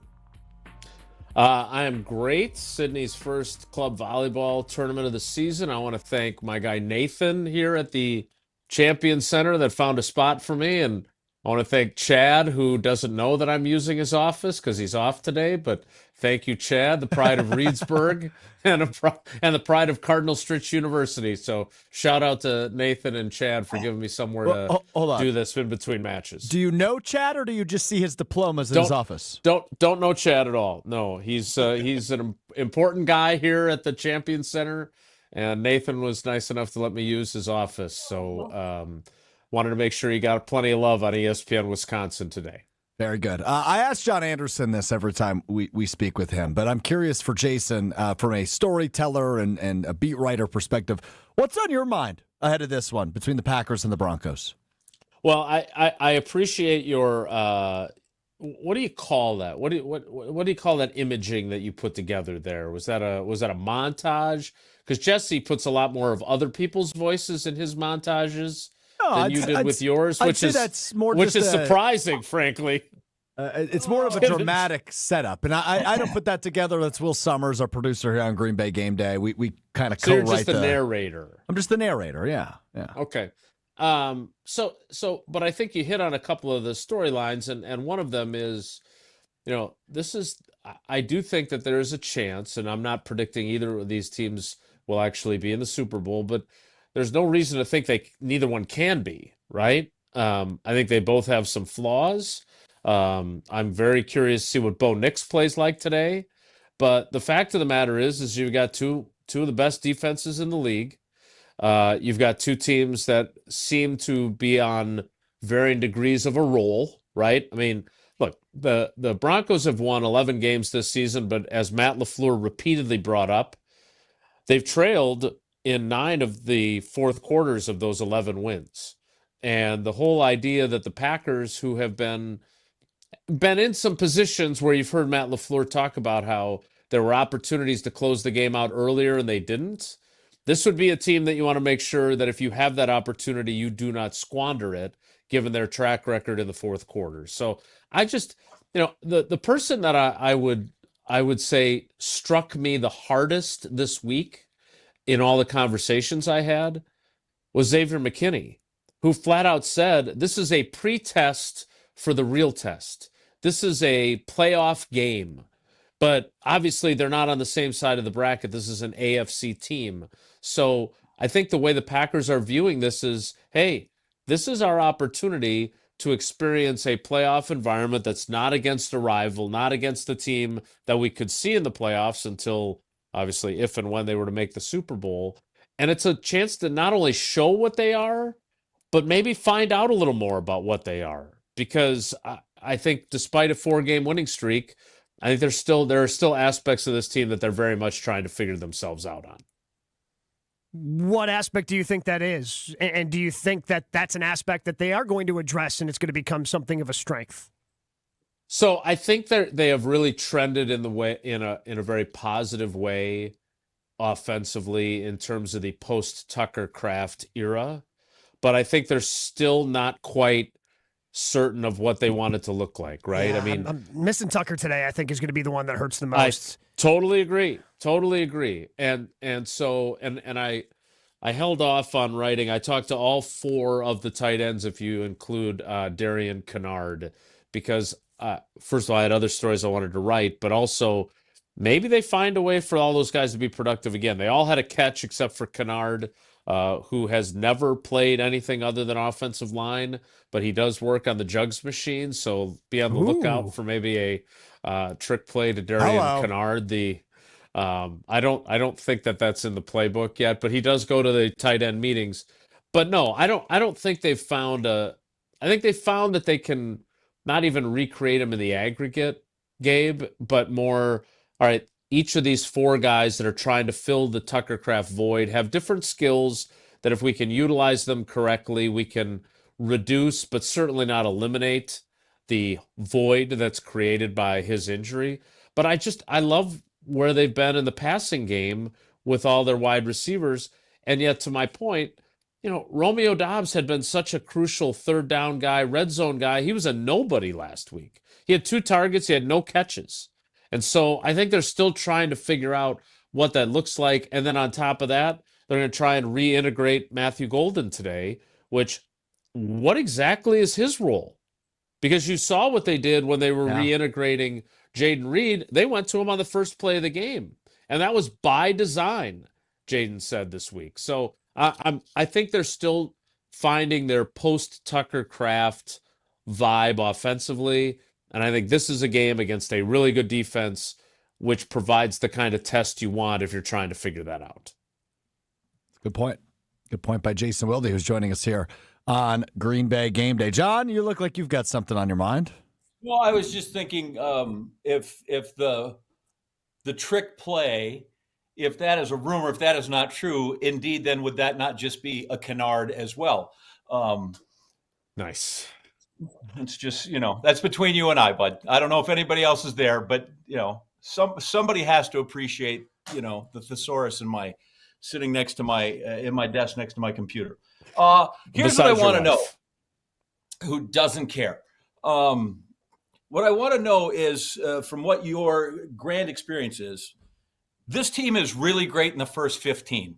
Why do we struggle post 15? Because it looks to me like 16 through 35 sometimes baffle the head coach. Yeah, I think that's a fair critique. I also would say that there have been times this season where I didn't think they looked that great in the first 15 either. I think we, especially the 5 of us, because this is the team we are so focused on, we see the flaws so much more clearly than the other teams in the league that also are flawed. But it does feel like I would use, even though this doesn't prove your point about the 16 to 35 window, I would look at what they did in the third and fourth quarter until the drive where Jacobs converts the 3rd and 2 with the ridiculous Houdini 21-yard run and then barrels in for the touchdown. They went 3 and out. They went big, quick touchdown to Watson and then another 3 and out. Look, all offenses have 3 and outs, right? Even the best ones. Even the Aaron Rodgers offenses of 2011 when he won his first MVP and he had an outstanding right tackle protecting him. They still had some 3 and outs. These guys have probably had a few more than you would prefer. And I think that's, again, part of it. And that's what leads to your feeling about whether it's the second quarter. Whenever those strike, it feels like they almost string a couple of them together, which is unfair to them because they had a quick strike touchdown in between the 2 of them last week.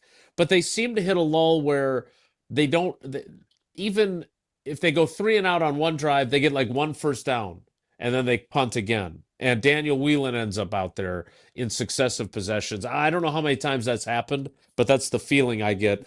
I just need that guy that Schefter was retweeting today to back up my feeling with stats like he did with the Micah Parsons hold stat. Yeah, is it 307 straight pressures or rushes? 300 straight pass rush reps. Rushes, yeah. Without drawing a hold. Drew a hold in week 3. Hasn't drawn one since. That's 307 pass rush snaps. Wow. That's impressive. Yeah, but Homer said that Tom Silverstein had a different stat on that. I'm sorry, I was talking. I didn't mean to do that to you. I was asking if Brian ever got that kind of favorable treatment. He never held. Just ask him. Yeah, I wasn't a big holder. And when I just wasn't a holder. When they threw the flag, it was a complete bad call all the time. Like I just made a mistake. Just like the guy that played the position before you. Yeah, exactly. I mean, just no mistakes, just bad calls. I mean, that's really all it was. Do you think that with all this fuss being made about that this week, do you think we see a couple handkerchiefs on the field today for old Micah? Because I mean, there's been a lot made about it. It's almost inevitable, right? Like when there's this, and then Schefter's retweeting it, and it just seems like when a big deal gets made about this, normally there's a reaction from, the league office, and then that obviously it doesn't get passed down to the officials, but somehow the officials then start paying attention to it more, and things like that happen.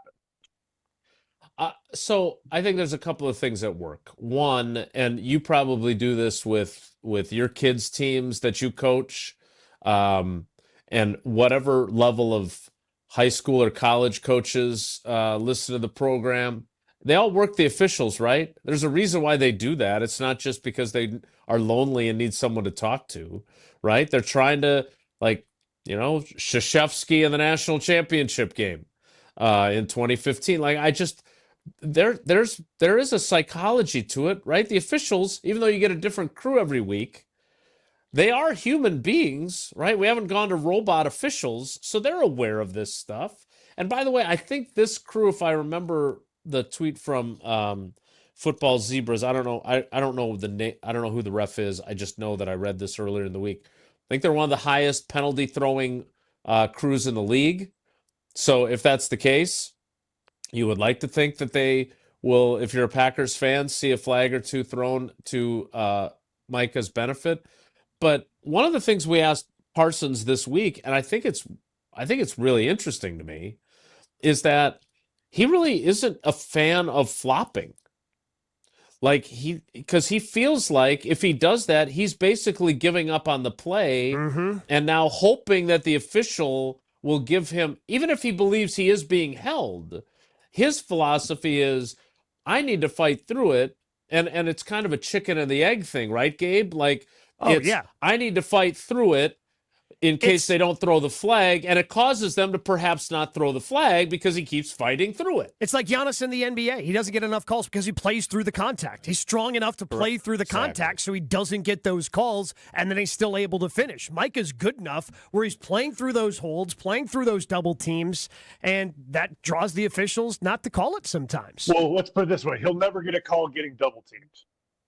He'll never get a call getting double teamed. He'll never get a holding call when there's two guys on him. So because right when they see a double team, their eyes go somewhere else because they just look at that as, nope, you're not going to get. Yep, he's out of the play. You're not getting a holding call. Well, so I know you weren't a holder, but knowing that, would anybody that you played with?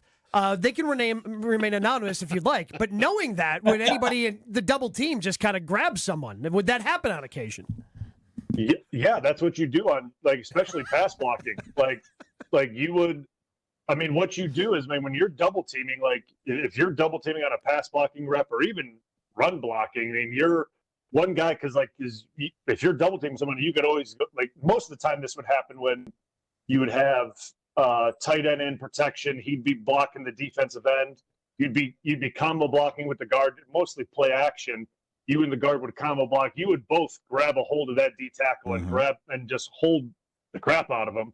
Well, the guard would, you wouldn't. Sitting would, yeah. Sitting would. Sitting or laying would do it. And then I would just put my hand on his shoulder pad. Correct. I would just place my hand on his shoulder pad because then I would go look out to help the tight end. So while you're securing a guy and making sure he can't move, you are going to help your tight end out. And then the minute you go run out and help your tight end and you secure that defensive end with your tight end, the refs are going, well, there's two double teams happening here. Like there's constant double teams. Like they're just not going to throw those flags.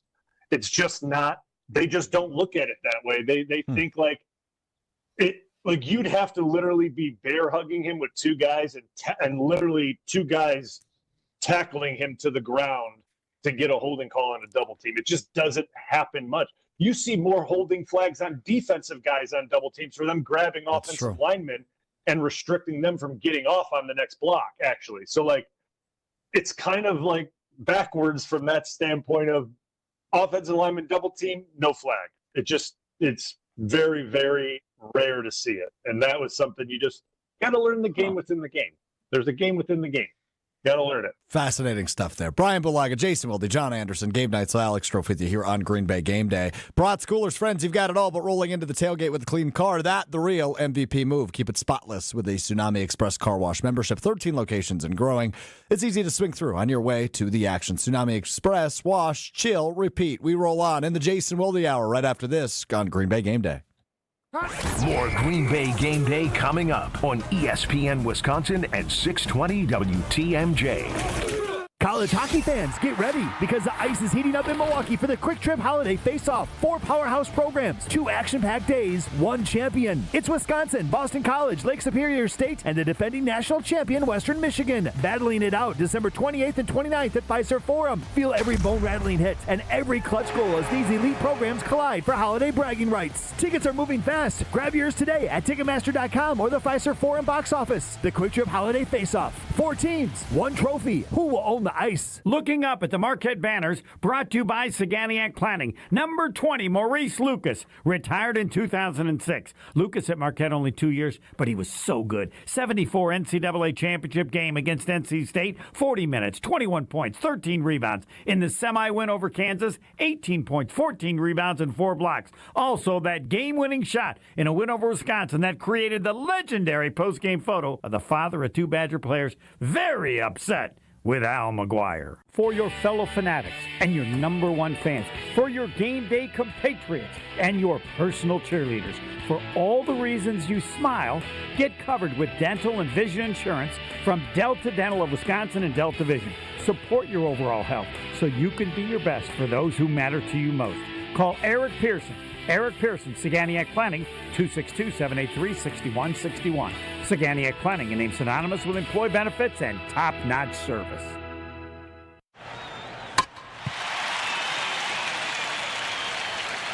Hi, guys. This is the Rocket Roger Clemens. You don't pitch in the majors for 24 years without feeling it later. Shoulders, elbows, knees. Trust me, pain doesn't retire when you do. That's baseball legend Roger Clemens. I tried the ice. I tried rest, PT, nothing really worked. When I heard about QC Kinetics, the concept sounded promising. Non-surgical regenerative treatments that help your body heal itself without surgery. Sign me up, just what I needed, real lasting relief. Whether you're a former pro, a weekend golfer, or just want to walk around pain-free again, QC Kinetics uses cutting-edge technology and natural biologics to help restore and repair damaged tissue. I trusted them with my joints. Now I'm back doing what I love. Call QC Kinetics today and schedule your free consultation. Call QC Kinetics, 414-240-2298. That's 414-240-2298. 414-240-2298.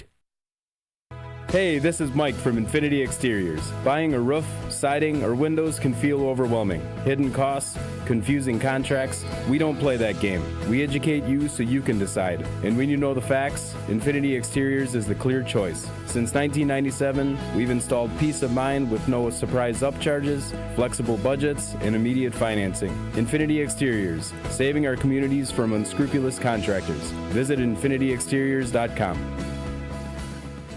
As the year winds down, we all pause to take stock of where we've been and where we want to go next. If finishing your degree has been on your mind, this could be your moment. At Lakeland University, education fits real life with flexible evening and online classes, credit for your work and life experiences, and multiple start dates so you don't have to wait. Earn your degree 100% online, close to home at one of our 6 Wisconsin centers, or on our residential campus in Sheboygan County. This next year, invest in what matters most. You. Lakeland University. Experience it your way. What's better than cheering for the Packers with an ice-cold beer in your hand? cheering for the Packers with an ice cold beer in your hand that you got for 10% off. And when you get Packers checking from Associated Bank, you get even more. Like 10% off food and 10% off drinks on game day. Like that ice cold beer in your hand. Plus 15% off Pro Shop gear. Only with Packers checking. Associated Bank. Bank of the Packers. Learn more at associatedbank.com/Packers. Member FDIC. This is Green Bay Game Day, presented by Orthopedic Associates of Wisconsin on ESPN Wisconsin and 620 WTMJ.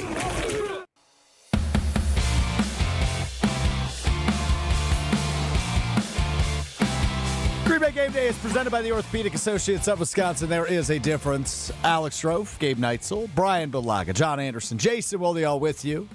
About 2 hours from kickoff between the Packers and the Broncos out in Denver.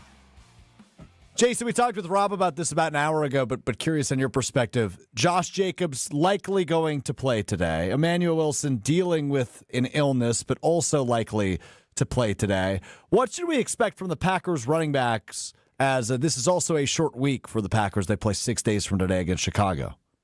Well, what did Rob say? He knows everything. Just ask him. Oh, wow. A shot across the bow. Wow. Just a joke. Come on. No. Come on. Beat reporter beef. Beat reporter beef. No, I was I back for Christmas. Look, I think what's really interesting about this challenge, and I actually was asking what Rob said so I don't repeat it, but one of the things is that, Josh Jacobs, the previous Thursday, said very clearly, I'm not going to stop practicing. I'm not going to change the way I play. Okay. A few days later, he's not practicing on Wednesday. He's not practicing on Thursday. And call me crazy, but he actually felt better on Friday after not practicing for 2 days. That's how that works, right? Now, I think it's critical for him not to get hit on that knee. Now, again, does that sound like ultra insightful information? No, it does not. I'm sure Rob was much more insightful than that. But he didn't get hit on the knee during the Bears game. And he still was dealing with swelling and pain and discomfort.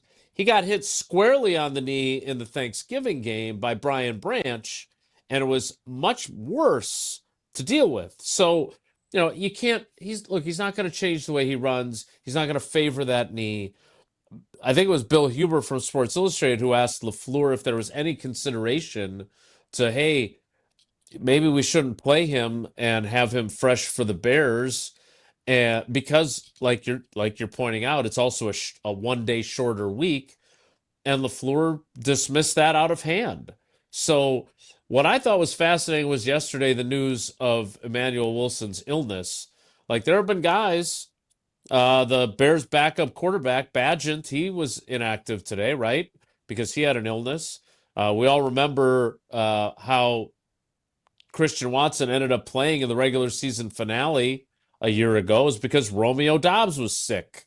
So even if Emmanuel Wilson plays, exactly how much is he going to take in terms of the workload off of Josh Jacobs if he's under the weather and it is affecting his performance? So I think I don't know the answer to that. I don't know if Rob felt like he did, but I would say that it is one of the things that is going to bear very close monitoring today, because are they going to, in a game like this, are you going to go with Pierre Strong, who was called up from the practice squad for 10 snaps at running back? Or are you going to go with Chris Brooks, even though he doesn't give you a whole lot beyond blocking and maybe catching a ball out of the backfield? I think it's going to be really interesting to see what approach they take. Yeah, and I think that trying to run the football effectively today is going to be big, because the Broncos are a team that don't have to drop an extra guy in the box. That's how good they've been against the run this year. And if they're allowed to sit back, Jason, that makes Jordan Love's job a little bit more difficult, because they've been able to run the ball a little bit more efficiently the last couple of weeks. They've been seeing some of those single high safety looks, teams taking more chances, which has allowed Jordan to have some of the big plays that they had against Detroit and against Chicago. Yeah, you couldn't be more right about that, Gabe. Like, everyone's all excited. Oh, they're being more aggressive. They're taking shots downfield.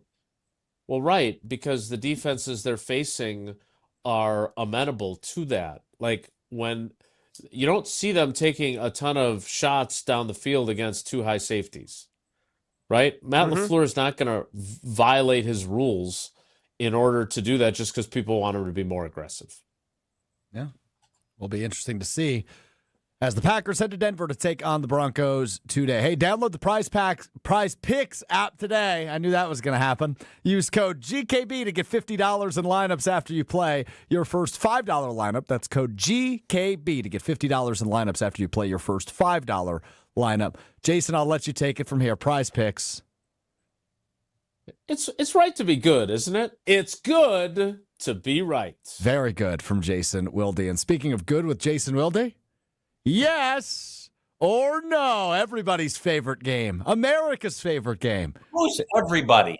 America, John, America. Yes or no? It's a synonym for nobody. Is coming up next. Stay right here. Green Bay Game Day will be right back on ESPN Wisconsin at 620 WTMJ. All day, every day. The Carbless Talk and Text line is open for you. First off, there is not one team that's on the fringe that scares me. 800-990-3776. The Carbless Talk and Text line. This is more. This season, give gifts that are always a win. Island Resort and Casino gift cards, gaming and dining, poolside fun, and overnight stays. Gift cards unlock endless island adventures, like championship golf rounds on Sweetgrass and Sage Run, a blissful escape to the Drift Spa, and an unforgettable evening in the Island Showroom. To buy Island Resort and Casino gift cards, stop by the Island Club or call 877-ISL-SHOW now. At every meeting, at every new beginning, at every celebration, we make better happen. At Cousin Subs, better is more than just a word. It's a promise we serve at every party. Our customizable party boxes, box lunches, party chips, and dozen cookie boxes offer the options you need to please any crowd. Whatever the occasion, we will never settle for being just good enough. Order on our mobile app or online at cousinsubs.com. Cousin Subs, we believe in better. Game day in Green Bay means friends, food, football, and fun. But first, make sure your ride looks the part. Whether you're rolling up to the tailgate, headed to the watch party, or just cruising around town, a clean car sets the tone for victory. At Tsunami Express Car Wash, you'll get a fast, premium shine every time. Plus, free vacuums and detailing tools keep things looking spotless inside and out. With 13 locations and growing across Wisconsin, it's easy to swing through your way to the action. Kick off game day the right way. Tsunami Express Car Wash. Wash, chill, repeat.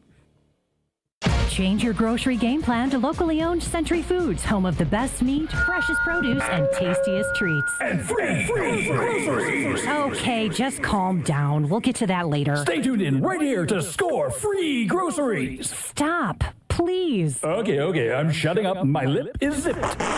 Let's get to this week's specials at Century Foods. Now through Wednesday, save on 28-ounce selective varieties, Sweet Baby Ray's barbecue sauce, $2.79. 0.75 to 2.64-ounce selective varieties, McCormick packet gravy, 4 for $5. 24 to 28-ounce selective varieties, grown in Idaho frozen potatoes, 2 for $7. 15 to 150-count selective varieties, solo cups or plates, 2 for $7. And now time for the big reveal. Free groceries. That's too over the top. Free groceries from Century Foods. Forget it. I'll handle the rest. Enter to win $500 worth of free groceries on Century's Facebook or Instagram by December 31st.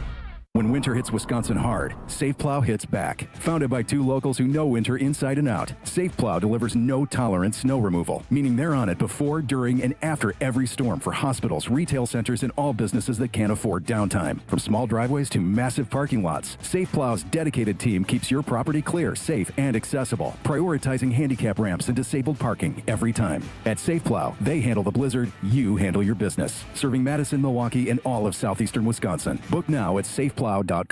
For general contest rules, visit ESPNWisconsinContest.com. Put a little wow in your winter at the 31st Annual Lake Geneva Winterfest and America's Snow Sculpting Invitational, January 28th through February 1st. Watch 15 top teams create breathtaking masterpieces in snow right before your very eyes. Enjoy bonfires on the beach, a kids' play area, live entertainment, and a sparkling downtown ice sculpture walk. Plan your Winterfest getaway at visitlakegeneva.com.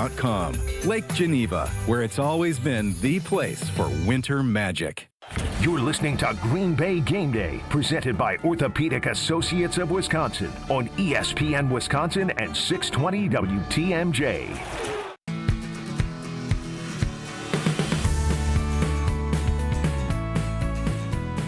Yeah, it's Green Bay Game Day, presented by the Orthopedic Associates of Wisconsin. There is a difference. I'm Alex Strofe with Gabe Neitzel. Brian Bulaga, John Anderson, Jason Wilde are here as well. Will Summers running the show for us, as always. And it's an exciting time of the day. And it has nothing to do with the chili cheese hot dog that I downed in the commercial break there. I'm nervous for me. Why? Because you just downed a chili cheese hot dog in like 30 seconds, and now I got to sit in the studio with you for the next 2 hours. That's disgusting. Why is that disgusting?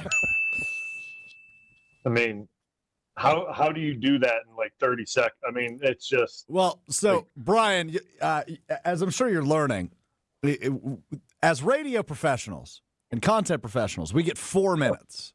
We get 4 minutes, okay, in commercial. And I had not eaten. I've been here since about 9:30 a.m. I have not eaten anything today. And I realized that was becoming an issue for everybody. I wasn't on my A game. My stomach was growling.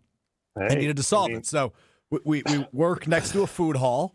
So I placed a mobile order for a chili cheese hot dog because I knew I could go get it and eat it in the 4 minutes. And I had about 90 seconds to spare. That's, I mean... Strofayashi. Yeah, I mean, I don't know. Maybe you could have ate something before you came to the studio. Yeah, that was an idea. I frankly, I just kind of ran out of time. And poor planning. Sleep in a little bit, or a little bit. What happened? A little bit. Yeah, I got up about 8:45. I took a shower, and then by the time I was dressed and ready, I needed to leave. Did you eat it, or did you just shove it straight into an artery? I am not going to answer that question with yes or no, and neither are you with these questions. It is time now for yes or no with Jason Wilde. Will today be the day there are black and white answers from our most respected journalist? Possibly. I think we shouldn't be greedy. Maybe. You would certainly hope so. It's time for Yes or No with Jason Wilde. All right, I've got a list of questions. I am looking for responses with either the words yes or no, specifically from Jason and John. We'll see if they go ahead and play along with me. Let's start with this. Yes or no, Matt LaFleur has rediscovered his play calling swagger over the course of this 4-game win streak. Jason? Sort of.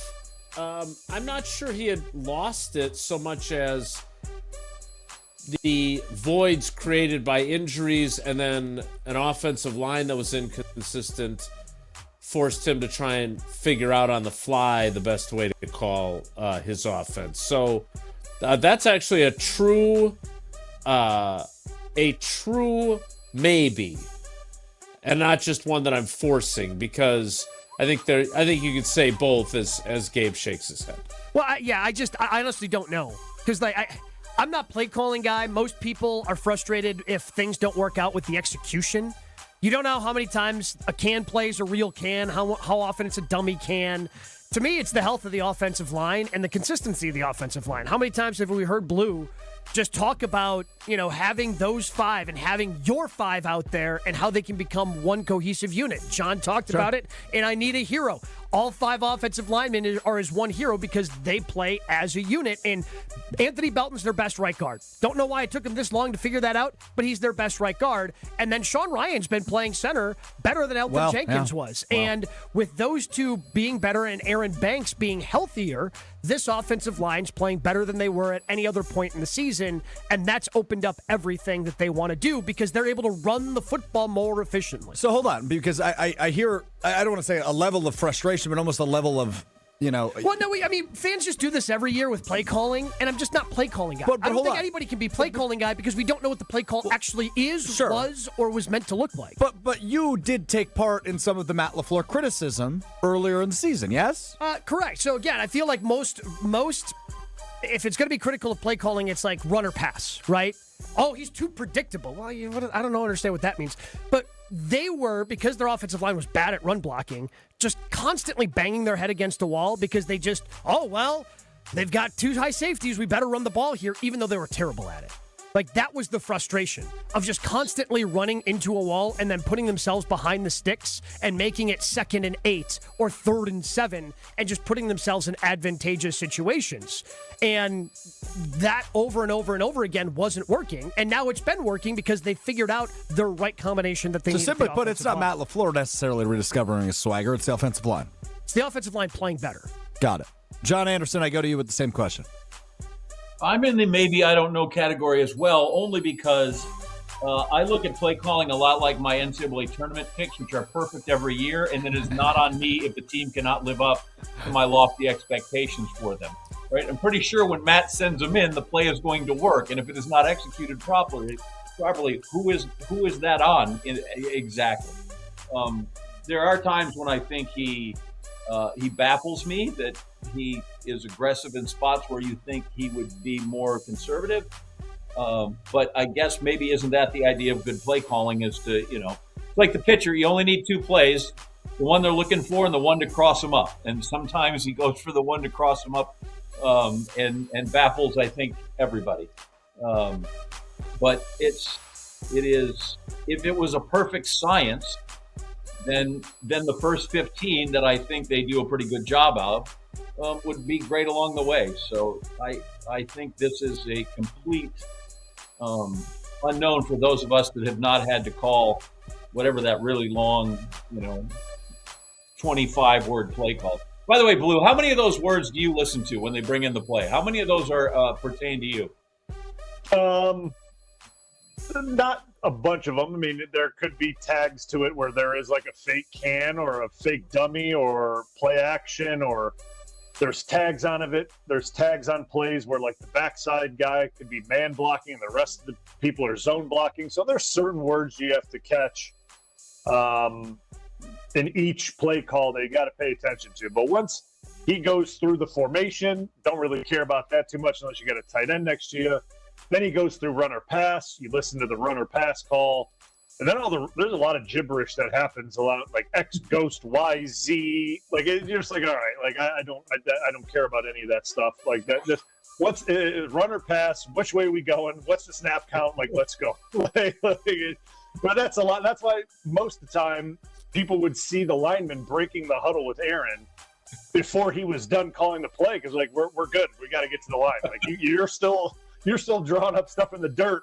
We got to get to the line, dude. Like we're out of here. Like it just. But there's a lot of long play calls, and this offense too. To Gabe's point about talking about, and my answer, just so we know, is like I don't think Matt ever lost his swagger, the play calling. I don't think that ever happened. I'm with everyone else. That like there's been a lot of changes, and he's been trying to figure out the formula to the changes, and that's harder to do when guys are in and out and mixing around. But this offense, there's times where 2 plays, maybe 3 plays will get sent in, and it's up to the guy at the line of scrimmage, changing calls. So like you may say this should be an obvious run. This should be obvious run, but based on what the look is, play gets canned and they're throwing it. And like it is what it is, based on looks, based on tendency, based on defensive formation. Maybe it's a dirty look to run into. You got to check out of it to pass, and like it's just the way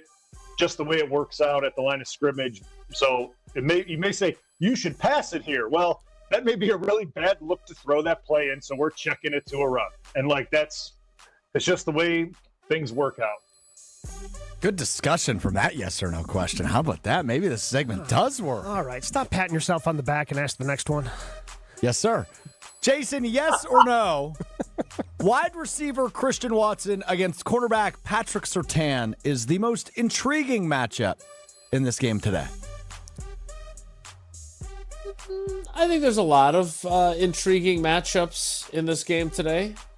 I'm very curious, going back to Gabe's point about the offensive line, how is Anthony Belton going to fare when they line up Zach Allen on him, right?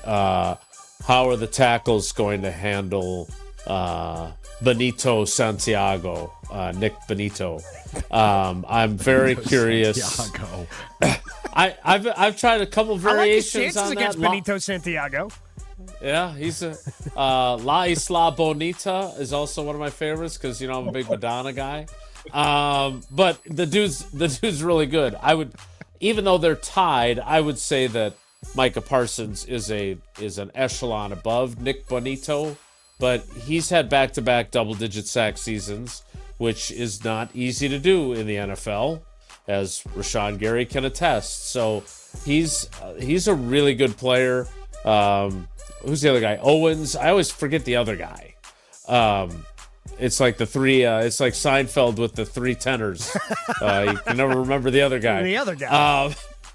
So that offensive line is going to have their hands full today. Both the interior guys and the edge rushers are really good. So to me, that's an interesting matchup. I also think the matchup of what they're going to do in terms of Cortland Sutton. There you go. And I'm curious how they're going to cover him, because there's been some inconsistency there too. We were all on board with the Carrington Valentine train, and I still think he's a really good cover guy. But then you look at what, Nixon did not have a good game for most of the game against Chicago, but he made a fantastic play on a guy that he wasn't even supposed to cover, and he was the hero. Fair point. John Anderson. Watson versus Surtain. Well, on the plays that he covers him, yes. And if he doesn't cover him every bit of the game, well, then no. So yes or no. I like that answer. Yes and no. That's a really good answer by John Anderson. I think that's the first of its kind. I love innovation, Gabe. The one I'm actually looking forward to the most is the Broncos love to play man coverage. And Jaden Reed, in his first 2 years in the NFL, struggled against man coverage. Coming off of an injury, we've seen Christian Watson really grow and develop and become the guy that he thought he could be, and he's been really good. And now I think we've got an opportunity to see if Jaden Reed has been able to grow in year 3 and be a little bit better against man coverage. Try to create some of the separation, be a little bit more precise with his route running, and be able to beat man coverage, because that's going to be a big thing for the Packers today. Good stuff from Gabe Neitzel. Brian, last one to you.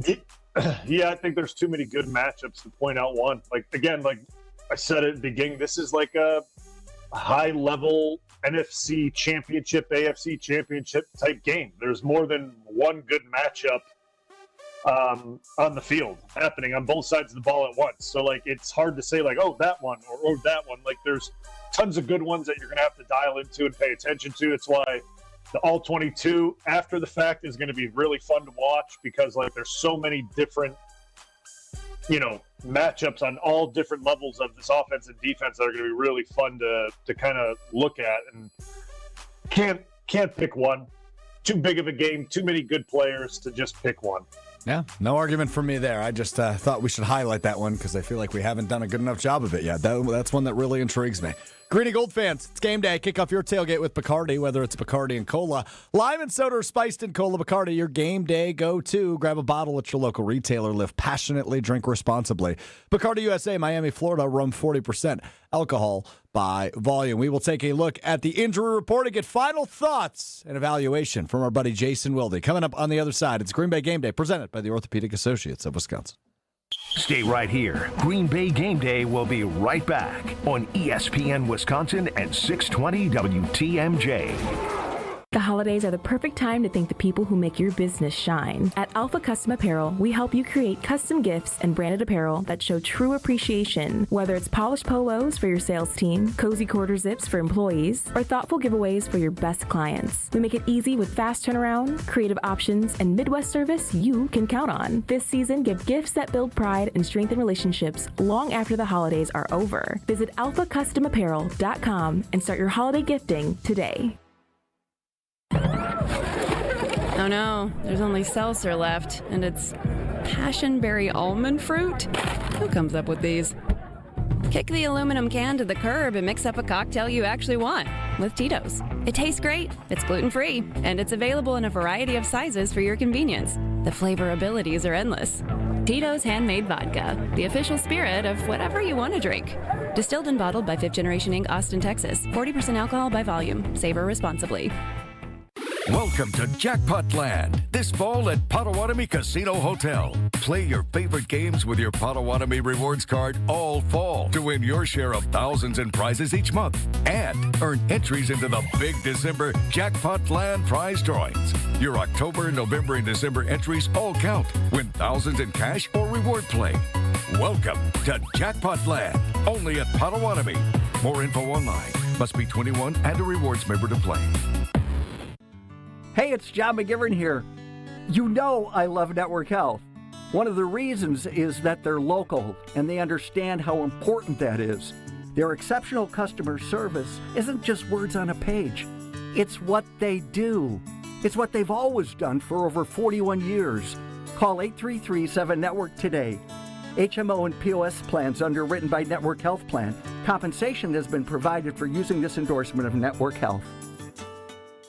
Looking up at the Marquette banners, brought to you by Saganiac Planning. Number 24, retired, honoring George Thompson. Too bad he didn't wear 40. He was Marquette's all-time leading scorer for 40 years, and he played only 3 seasons. Al McGuire said it best. Everything at Marquette changed after George Thompson, a high school superstar in the New York City area, came here. And years later, Shaka Smart added, for those that weren't around in 1969, George Thompson, the original Dwayne Wade. Your business is unique, and your health plan should be too. At United Healthcare, our group health plans are built for you and your employees. Whether you're running a small startup or managing a large enterprise, we offer solutions designed to fit your needs, your goals, and your budget. Explore your options today at uhc.com/Wisconsin. Insurance coverage provided by or through United Healthcare Insurance Company or its affiliates. Administrative services provided by United Healthcare Services, Inc. or their affiliates. Health plan coverage provided by or through United Healthcare of Wisconsin, Inc. Experience the excellence of Catholic Memorial High School for yourself. Come see how students gain a competitive edge at CMH. Visit CatholicMemorial.net to schedule a VIP tour or Student Shadow Day. Meet the inspiring teachers, welcoming students, and feel the energy of the CMH culture, where all students achieve more than they ever imagined possible. Visit CatholicMemorial.net to schedule your visit. That's CatholicMemorial.net. Catholic Memorial High School in Waukesha, where you rise. Hey, it's Alex Strofe. When it's game day, every detail matters, from the perfect seat on the couch to the perfect spread on the table. For over 125 years, Coops has been bringing incredible flavor to the table with 14 bold mustard flavors that turn good food great and great food amazing. Whether it's brats, burgers, or pretzels at halftime, Coops isn't your ordinary mustard. It's extraordinary mustard. So this football season, bring the bold, bring the flavor, bring Coops. Coops Mustard, spreading the love since 1897. You're listening to Green Bay Game Day, presented by Orthopedic Associates of Wisconsin on ESPN Wisconsin and 620 WTMJ.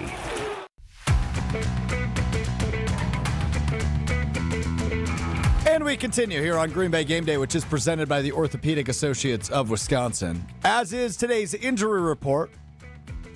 There is a difference. Visit orthowisconsin.com today for more information on the Orthopedic Associates of Wisconsin. All right, a couple of notes here from the Packers injury report, which was just released moments ago. Both running backs are active. Josh Jacobs and Emmanuel Wilson will play. I shouldn't say all running backs are active because that means Pierre Strong Jr., who was called up from the practice squad, is a healthy scratch today. Another active that is worth pointing out. A man who has missed most of the last 2 months with a foot injury, defensive lineman Lucas Van Ness is active today for the Green Bay Packers. So that is a nice piece to get back in Denver for Green Bay. So Wilson, Jacobs, Van Ness, all active. Your inactives are as followed. Running back Pierre Strong, offensive lineman Donovan Jennings, defensive lineman Quinton Bohanna, wide receiver Savion Williams, and defensive linemen Nazir Stackhouse and Barron Sorrell, your inactives for the Packers today. But Lucas Van Ness is back. Josh Jacobs will play, and Emmanuel Wilson, who was added to the injury report with an illness, will also play today for the Packers. Jason? Well, I think it's interesting that Stackhouse with the situation at defensive tackle has now been inactive consecutive weeks. They must really like what Jordan Riley, who they picked up off the Giants practice squad, has done. You know, between him and Bohanna, those two guys are both. They're not listed at 350 apiece, but I think they're both 350 apiece. But we all fudge on our weights, except for John Anderson, of course, because he's too honest to do so. But interesting that they choose to go that direction. Also, Barron Sorrell has been active for most games this season, so they must feel pretty good about where Lucas Van Ness's foot is, because the last time he came back, he lasted about 6 snaps. And Gabe and I talked about this during the week on Jen, Gabe, and Chewy. I still find myself wondering if they have allowed guys to influence the decision on whether they are activated or not for a game, and then later regretted allowing them to play. Fool me once, shame on you. Fool me twice. Lucas Van Ness better play more than 10 snaps today. Well, so that's the interesting part here now, Jason. I asked Rob when he joined us to rank what he would think or what he would do in terms of snap counts for the wide receivers. So after Micah Parsons, what do you think the Packers should do in terms of snap counts between Rashawn Gary, J.J. Enagbare, and Lucas Van Ness? Yeah, I think J.J. the jet plane, if this is a meritocracy, he deserves to play more than Rashawn Gary. He just does. Even though Rashawn's playing the run so well? That's what I've been told. And look, I understand how Jeff Hafley has to answer that question. I totally get it. Just as Jeff Hafley totally understands why I have to ask that question. He has not had a sack in 6 games. Elite pass rushers do not go 6 games without a sack. So I understand they're running the ball. I understand there's not pure 7-step drops. I think our guy Justice Mosqueda has pointed out on multiple occasions he doesn't win quickly enough. Mm-hmm. I think that's part of it. I know Mike Wall, I think it was last year, the former offensive lineman for the Packers, did a piece with what he does with his analysis, which I certainly obviously prefer Brian Bulaga's 1,000,000 times out of 1,000,000. Well, yeah, because Bryant's never held, and obviously Wall has over the course of his career. Clearly. But he actually talked about how Rashawn Gary's approach is if he was an offensive lineman blocking Rashawn Gary, he would thank him for the approach he takes in terms of getting off the line of scrimmage, because it actually helps the lineman. That was something that Mike criticized him for. Bottom line, I want to see Enagbare play more. And I think that he has earned more opportunities. Matt LaFleur said that during the week. We'll see if they end up splitting snaps like they did last week. I think Gary played 40 and Enagbare played 39. I just want to see Lucas Van Ness play. Yeah, me too. I was just about to say the same thing. Whether it's he's healthy and playing or when he's been in the lineup. He's, to me, he was a backup at Iowa, situational guy, and I feel like that's what he's become here, and he just hasn't even lived up to a lot of the situations. So maybe I'm harder on him than others, but he is just not – there's nothing that I have found in his game yet that has justified the pick. Bingo. That high. Yeah, that's exactly what I was going to say, John, is I don't think you're being harder on him than others. I'm big on the BHA, right? I'm big on drafting the best Hawkeye available. I don't want to get down on – fairness. I'm big on the BHA, but he is not a BHA. Yeah, they did a great job with that in 2010. No doubt about that. But I don't know about the 13th overall pick a few years ago. Yeah, I mean, so the Van Ness pick and kind of how he's developed has been interesting to me, right? Like, because obviously at Iowa, I got to watch him and kind of see how he developed. And when he was at Iowa and his body type and his size and everything that he was, I saw, and when they drafted him, obviously they were in a different front. They were in a 3-down front, right? Like this, it was a completely different defense when he was drafted, and the scheme was different. And when they drafted him, like it to me looked more of a 4-tech that can move around when they're a nickel, can kick inside, can do different things. Like that was my interpretation of that pick when they first made him. It wasn't just a straight defensive end, right? Like we're talking about two different skill sets of 4-techs. Like obviously J.J. Watt kind of turned that position around, but he wasn't a regular player at the 4-tech position. He was a hybrid of a D end and a 4-tech. He was a different type of guy, right? But when you think of 4-techs, you think of like Kiesel from Pittsburgh and guys like that. Like that's what you think of when you think of a 4-tech. Now, when you switch to the scheme and you're asking him now to be like a true defensive end, and you're expecting production of a top 15 pick, and you're thinking top 15 pick, well, I want to see pass rush moves like Micah Parsons. Well, that was never his skill set coming out of Iowa, right? So like it was his development was always going to be transitioning out to the edge was going to be slower, right? Like it was always going to be slower from that standpoint. And right off the get, like 4-techs don't rack up 10.5 sacks a year. Those type of body types don't do that. That's not what they're built for, so to speak.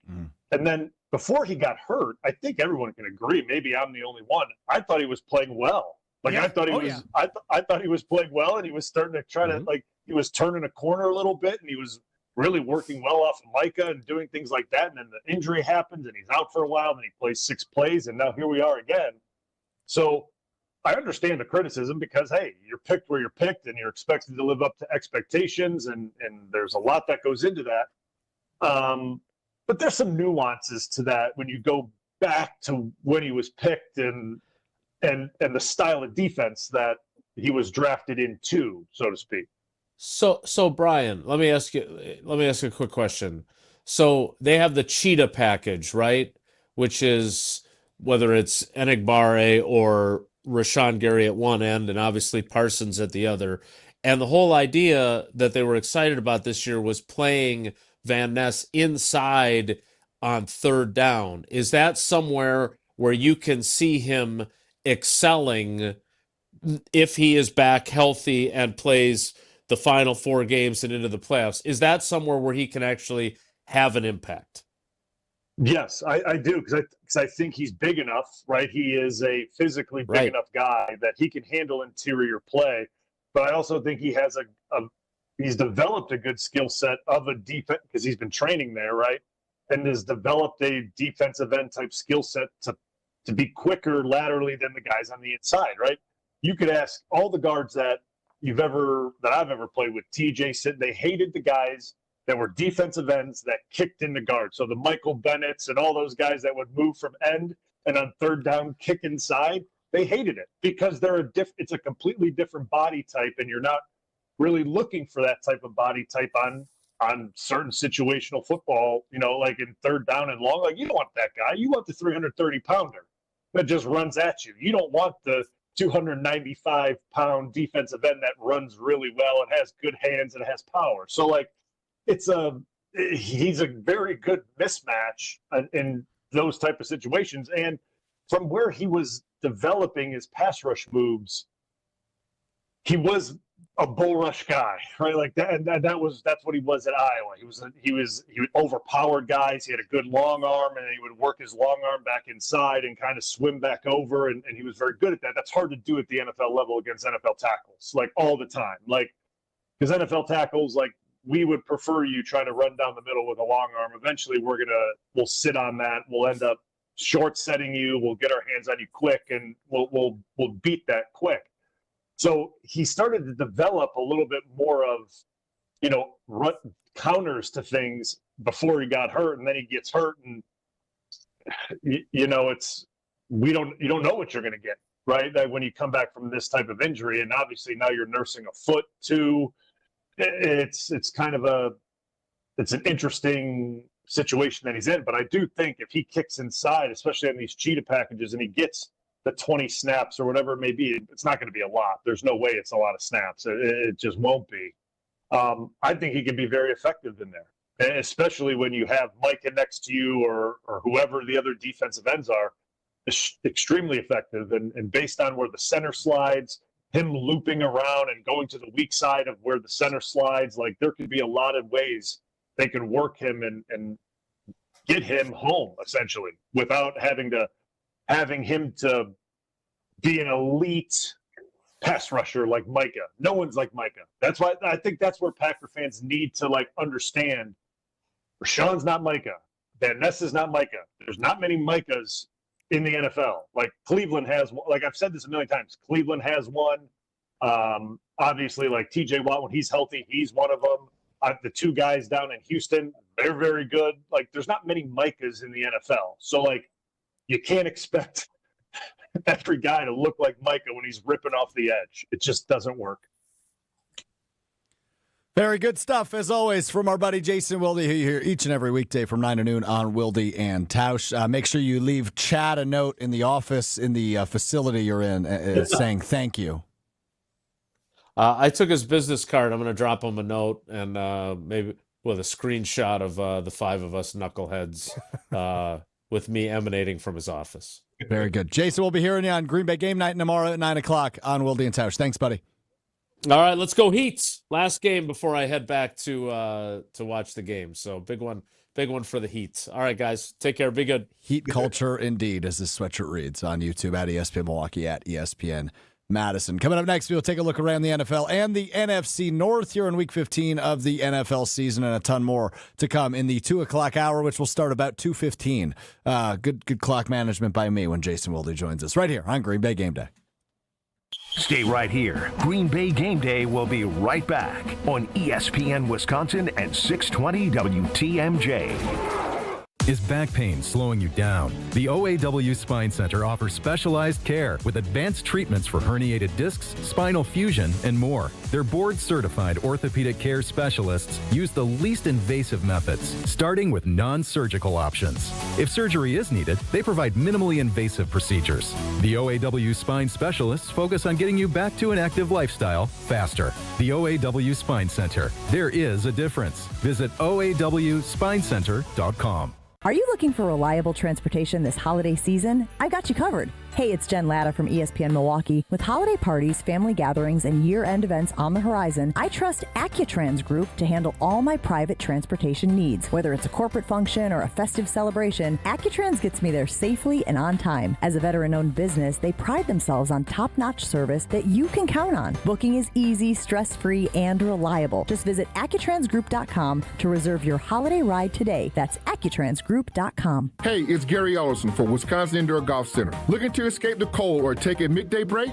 Get your game on at Wisconsin Indoor Golf Center, where it's always golf season. Play more than 2,000 courses, including over 50 right here in Wisconsin. And even that famous course where they hand out green jackets. Top tech simulators, great food, and the best Bloody Marys around. This is your year-round slice of summer. Bays start at just $35 an hour, Monday through Friday. Book your bay today at WisconsinIndoorGolfCenter.com. As the year winds down, we all pause to take stock of where we've been and where we want to go next. If finishing your degree has been on your mind, this could be your moment. At Lakeland University, education fits real life with flexible evening and online classes, credit for your work and life experiences, and multiple start dates so you don't have to wait. Earn your degree 100% online, close to home at one of our 6 Wisconsin centers, or on our residential campus in Sheboygan County. This next year, invest in what matters most. You. Lakeland University. Experience it your way. This is Matt Meitner, owner of Sit Means Sit Dog Training. Do you find yourself talking to your dog but feel like she's not listening to you? Bella, sit! Are you constantly repeating yourself but she's not following your directions? Sit! Sit! Frustrating, isn't it? At Sit Means Sit Dog Training, we want to help you have a happy, confident, and obedient dog, and we also want to make the training process an enjoyable and worthwhile experience. Contact Sit Means Sit today to schedule a free consultation so we can create a customized training program so you are able to have the dog you want and deserve. Sit Means Sit Dog Training. Sorry, we don't train husbands, wives, or kids. Big ideas deserve a big story and the right audience. At Saturn Lounge, we bring your marketing to life with branding, websites, digital marketing, and video storytelling that stands out from the crowd. Whether it's a TV spot, a campaign, or content built to connect, Saturn Lounge is where strategy meets creativity. From the first spark of an idea to the final cut, we're here to make your message shine across every platform. Ready to make your marketing a success? Step into the spotlight with Saturn Lounge, your launchpad for bigger, better marketing. To tell the world your story, visit SaturnLounge.com today. One of the best things about the holidays is going home and spending time with family and friends. One of the worst things, getting there. Holiday travel can be tough, especially driving. If you or a loved one needs help after an accident this holiday season, we're here for you. Our top-notch team of experienced professionals is available 24/7. Be safe this holiday season. Gruber Law Offices. One call, that's all. Do you worry about how much someone drinks? Do you feel neglected or unloved? If you answered yes to any of these questions, you are not alone. Al-Anon and Alateen can help. Call 1-866-200-0223 or visit alanon.org/help. Hey, this is Homer. You're listening to the home of Marquette basketball. 94.5 ESPN is WKTI and WKTI HD Milwaukee. A locally owned Good Karma brand station. Well, well, well. What do we have here? The Packers have the longest winning streak in the NFC after their fourth straight victory over the Chicago Bears last week. Love has time. Floats one. Watson. Touchdown, Packers. All of a sudden, this looks like a team with real Super Bowl aspirations. But hold your horses. This week, the Pack head west to take on the Denver Broncos, who hold the league's longest winning streak of 10 straight. I was at about 6 there. You don't want to see me go to 10. The Broncos defense leads the NFL in sacks, but number 10 hopes to make Mile High a scoring gold mine. Something about things getting rocky for the Broncos gives me a mountain high. Denver might be famous for their omelets, but their football team is about to get folded like one. The Packers 9-3-1. The Broncos 11-2 in what could be a shootout of a Super Bowl preview in Week 15 of the NFL season. This is Green Bay Game Day, presented by Orthopedic Associates of Wisconsin. There is a difference. Now broadcasting live from the Gruber Law Office's One Call That's All studio at the Avenue in downtown Milwaukee. Here's Alex Strove. Some fun ones across the landscape of the NFL here in this noon slate. The Texans up big, though, on the Cardinals, 30-7 in that one nearing the end of the third quarter. The third quarter is not even half over in Jacksonville, and the Jags are smoking the Jets. It's 38-13. Trevor Lawrence with 4 passing touchdowns and a rushing touchdown in that one. It's all Eagles as they host the Raiders, 31-0 early fourth quarter of that one. And here are the fun scores. Commanders up by 8 on the Giants mid-third quarter, 22-14. The fourth quarter now beginning in Foxborough as the Bills have scored 21 unanswered and only trail the Patriots by 3. It was 24-0 at halftime, now 24-21 in that AFC East matchup entering the fourth quarter. Mid-third quarter in Kansas City, it is tied between the Chiefs and the Chargers, each team with 13. Chicago has put away the Browns, unfortunately. Caleb Williams threw one of the most ridiculous touchdown passes you'll ever see. It should have been intercepted about 3 different times and was caught by DJ Moore. Bears lead the Browns with 5 minutes to go in the third quarter, 21-3. And the Ravens up on the Bengals at the end of the third quarter, 17-0. Those are your noon slate scores. A couple of fun games in the 325 slate, which, of course, includes the Green Bay Packers and the Denver Broncos. But Lions-Rams has my attention because I think we're rooting for the Lions today, Gabe. Yeah, if we want the number 1 seed, and look, if you want that number 1 seed, chances are you probably got to win out. All of these become must-win games if you want the number 1 seed. If you want to win the NFC North, you could lose this game, still have first place on the line next week against the Chicago Bears, and then you'd have to win out from that point forward. So if you want to win the division, you can lose once. You want that 1 seed, got to win the rest of them. Got to make it a 8-game winning streak to end the season. Run the table, if you will. John, are you comfortable with rooting for the Lions today? No, and I don't care that much about the 1 seed. Why not? Why? I would much rather have the Lions and anybody in my division. I'd rather pound them down. and win the division. I just don't know if we have enough data on the one team having the 1 week off has become significant enough to go for. The Packers have certainly shown that maybe it's not the best way to go. Well, yeah, but by that logic, neither is going to the wild card spot. Last year they were the 7th seed again, and they got they didn't play very well against the Eagles. Yeah, I am saying that. Yeah, I don't know that there's anything statistical about them. So in that case, I want to do all I can to secure the division. So division teams lose, that's fine. That's my focus on that. So I get it, but I don't know that any of when more than one team had it, it seemed to have a little bit more significance. I don't know why. Maybe it's because some of those other teams were not as good. But I'm fine if it has to come through, and I got to play the extra game. It's okay by me. So, but I'm a contrarian, man. I think there are too many teams in the college football playoff too. So what do I know? Well, that I agree with. But the answer to that is let's do more. Let's have 16 then, because 12 has worked so poorly. Let's go with 16 because that'll make it even better. Yeah. So I am all things. I get so before everybody bashes me, I get the revenue generating part of what's happening. Mm-hmm. Right. That's why we got to go to seven games in the first round of the NBA playoffs needlessly, and that's why we got to have 7 teams in the playoffs now. And why baseball has to, because somehow 162 games isn't enough to sort out who's any good. We should let in some average teams. I am against all kinds of playoff expansion. I hate it. It dilutes the talent.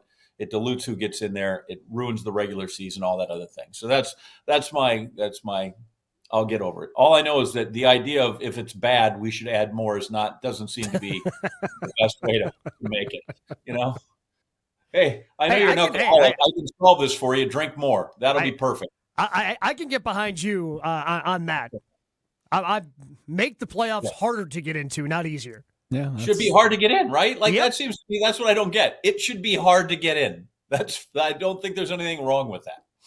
So yeah, but that one seed helps. I don't care but the one seed, especially if the Packers have the first round. If they get the 1 seed, that's fine. But if not, I think they're capable and they're fine. They seem to do better when they play a little more and let them go. Let's refine this thing. That is true. I always call Brian a Super Bowl champion, and when he won that Super Bowl, they had to go on the road 3 weeks in a row and win. Yeah. So I guess you might. And when they won in '96, they were the 1 seed. Neither one of them have anything to do with this year's team. And then, by the way, look at. Are you sick of the Lions fans in just 2 years? When did they decide they are something? So let's about 2 years ago. Yeah, so let's just take their window and pound them down a little and see what sitting at home for a year does for them again. Oh yeah, because that is the tough part in terms of that game, John. I don't think I want the Lions in. I don't want to play the Lions a third time. I don't. Isn't that the old adage? It's hard to beat a team 3 times in 1 year. Yep. Mm-hmm. I don't want to deal with that. But it's they've just decided that there's something else in 2 years, and so a little comeuppance wouldn't hurt them. Before we get to a break, Gabe, just very quick hypothetical. Mm-hmm. If the Packers are to be the 2 seed and were to host an NFC North opponent in the first round of the playoffs, who would you rather see? Lions the Bears. Bears. Okay. The Bears, because that defense is just very, very stinky. Bears. Okay, fair enough. Fair enough. All right, let's take a break. When we come back, we will take a look at our Gruber Law Office's one call, some of our best bets. We will also get to our final thoughts and game predictions all in the next 40 minutes. But before we do that, I got to tell you about our friends at V Private Bar Services. They do a great job at all of our Tundra Trio tailgates. Our partners and fans sip on incredible cocktails made by V Private Bar Services. They are the go-to team behind our bar hospitality. They bring the flavor, the flair, and the experience that takes our game day to the next level. Raise the bar for your next event and book V Private Bar Services today. More Green Bay Game Day coming up right after this. We're back with Green Bay Game Day after this on ESPN Wisconsin at 620 WTMJ. All day, every day. The Carbless Talk and Text line is open for you. First off, there is not one team that's on the fringe that scares me. 800-990-3776. The Carbless Talk and Text line. This is more. A blizzard of $300,000 in prizes is rolling into Potawatomi Casino Hotel Milwaukee. It's Arctic action. 1 in, Step 1, earn entries with your rewards card December 1st through the 18th. Step 2, show up for Thursday drawings. Step 3, be ready for a chance to pick from a weekly prize board. As a bonus, there'll be a jackpot drawing for the leftover prizes. Arctic action, only at Potawatomi. More info online. Must be 21 and a rewards member to play. Hey, it's your friend John McGivern. In a world full of chaos, I'm grateful for a health plan that has my back. Network Health is so reliable and trustworthy, they always put me and over 126,000 members first. It's just what they do and what they've always done for over 41 years. Call 833-7-NETWORK today. HMO and POS plans underwritten by Network Health Plan. Compensation has been provided for using this endorsement of Network Health. Give the gift of a special night out from the Bartolotta Restaurants. Purchase a gift card at bartolotas.com and get a $20 holiday bonus for every $100 you spend. Happy holidays from all of us at the Bartolotta Restaurants, and thank you, Milwaukee. To help those who want to be helped, but may not be able to afford it. That's what PGA Tour winner Grayson Murray had envisioned for a foundation before he sadly took his own life at just 30 years old. His parents channeled their grief into creating the Grayson Murray Foundation, carrying out his vision to help those struggling with mental health and addiction. To donate and learn more, visit GraysonMurrayFoundation.com. Looking up at the Marquette banners, brought to you by Saganiac Planning. Number 15 retired in honor of Butch Lee. He finished in 78, and the number retired the next season. It's hard to believe that any player could ever equal what Butch Lee did at Marquette. Part of the national championship team in 77, and the Final Four MVP, and the next season, the consensus National Player of the Year. So much success, it's not necessary to bring up any statistics. Number 15, Butch Lee, did everything. Running a business means taking care of your team and your bottom line. For over 50 years, Saganiac Planning has helped small businesses build smarter, more affordable medical and employee benefit plans. From health insurance to customized coverage options, our experts make it simple to protect your people and your future. Saganiac Planning, your partner in planning confidence. Visit SaganiacPlanning.com or call John Saganiac Jr. today to get started. 262-783-6161. Hi, I'm Brittany Miller from Big Frog Custom T-Shirts and more. Custom T-shirts, sweatshirts, jackets, hats, you name it, we can do it. Big Frog Custom T-Shirts and more is family owned and all about celebrating life's big moments. Maybe it's a milestone birthday, a celebration for your child's first goal, or that work fundraising event. We are everyone's printer. No minimum orders, affordable designs, and help straight from me and our team. We're the one-stop shop for all your custom needs. Start your project today at bigfrog.com/Mequon. Experience the excellence of Catholic Memorial High School for yourself. Come see how students gain a competitive edge at CMH. Visit CatholicMemorial.net to schedule a VIP tour or Student Shadow Day. Meet the inspiring teachers, welcoming students, and feel the energy of the CMH culture, where all students achieve more than they ever imagined possible. Visit CatholicMemorial.net to schedule your visit. That's CatholicMemorial.net. Catholic Memorial High School in Waukesha, where you rise. You're listening to Green Bay Game Day, presented by Orthopedic Associates of Wisconsin on ESPN Wisconsin and 620 WTMJ.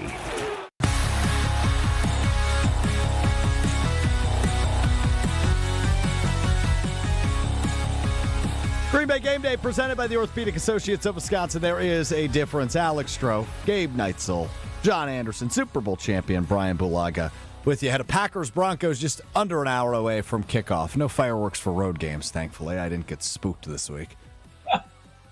Every week, John, I'm telling you, we're sitting outside of Lambeau Field. An hour before kickoff, the fireworks go off, and I jump. And Gabe calls me on it every single time. I don't even have to anymore. You just roll your eyes and groan at yourself. Yeah. Oh. And there's John Anderson groaning at me, being a dummy. Yeah, very good. Every time, without fail. Yeah. Packers are 2.5-point favorites at Denver. They have the longest winning streak in the NFL. The Broncos do. They've won 10 in a row. They've won 11 straight at home. And the public, and it seems Vegas likes Green Bay at least by a hair. I didn't expect to be the Packers to be favored in this game, to be real honest with you. I guess I wasn't that shocked by it, just based on how the Packers have played pretty well. And it seems like the Broncos have, yes, winning 10 games in a row is no joke in this league, but they've kind of escaped. And a lot of times those lines come down to quarterback play.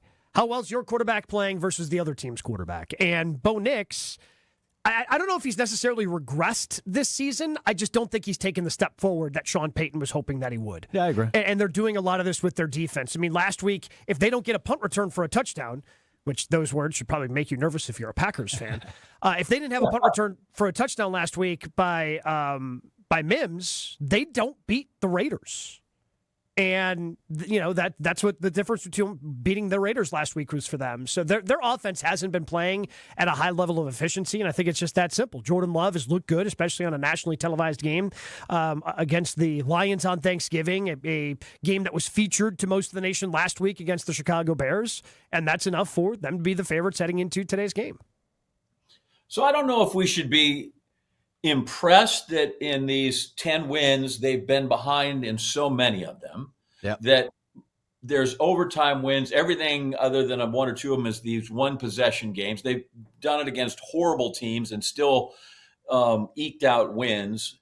And so I don't know if there's something like, okay, they're not that good, or if I should be impressed that no matter what it is, they managed to beat the person in front of them. I don't really know what to make of that, because if you just look at the 10, you go through each one, you're like, well, that's not that impressive. You beat them in the overtime. Those guys are lousy. You beat them by a point.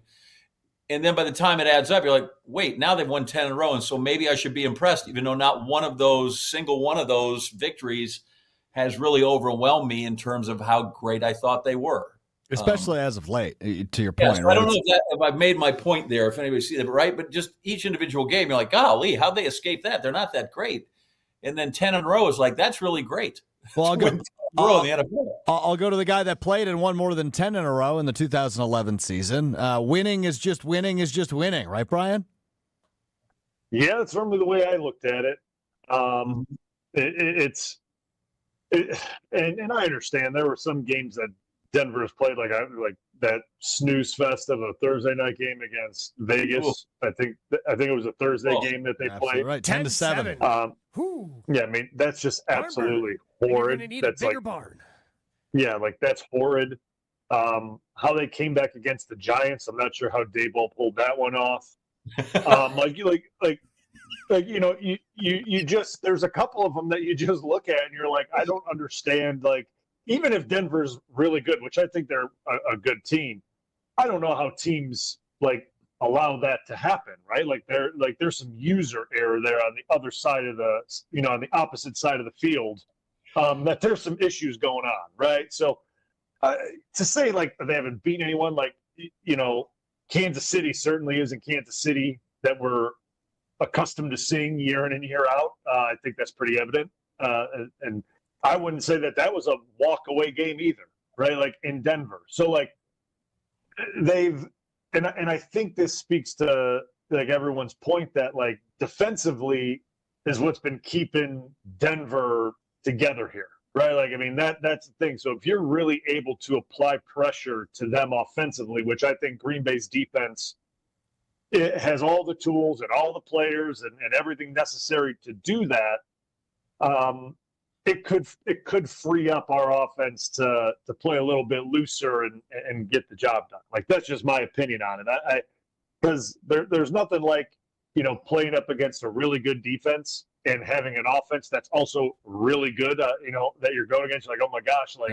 Not only did we have to score 28 points against this really really good defense, but they're most likely going to score 28 points, and it's going to be a battle like that. That was how I always felt when we played Seattle. It was all right, Seattle's probably going to match tit for tat here. And we have to go against the Legion of Boom. How are we going to make sure that we put up 28 points? That was always the thought process in going up against teams that on both sides of the ball are very strong. Well, this isn't the case. This isn't the case here, and it's on our defense. You never want to be it's on one side of the ball to get it done. But our defense, and I get they relied on them a lot. I understand that, but they got to have a day. The defense has to have a day and really put Denver in bad situations, trying not to let them flip the field and putting them backed up and pin them back and get turnovers. All right. Well, we will take a look at our Gruber Law Office one call. We'll take a look at our best bet. We'll continue to preview this one between the Packers and the Broncos coming up next. I just want to give one quick update because it looks like the Patriots are about to return a punt or a kickoff for a touchdown, and now they are back in front. No, that was their first play from scrimmage. Oh, it was after Trayvon Henderson. You're right. Regardless, that was a ginormous touchdown run by Henderson. Now they are back in front of Buffalo, who scored 28 unanswered. It will be 31-28 with just under 10 minutes to go in New England. That game is unbelievable. What's going on in Foxborough right now on CBS? So sorry, I got a little distracted. But Gabe, thanks for the cleanup.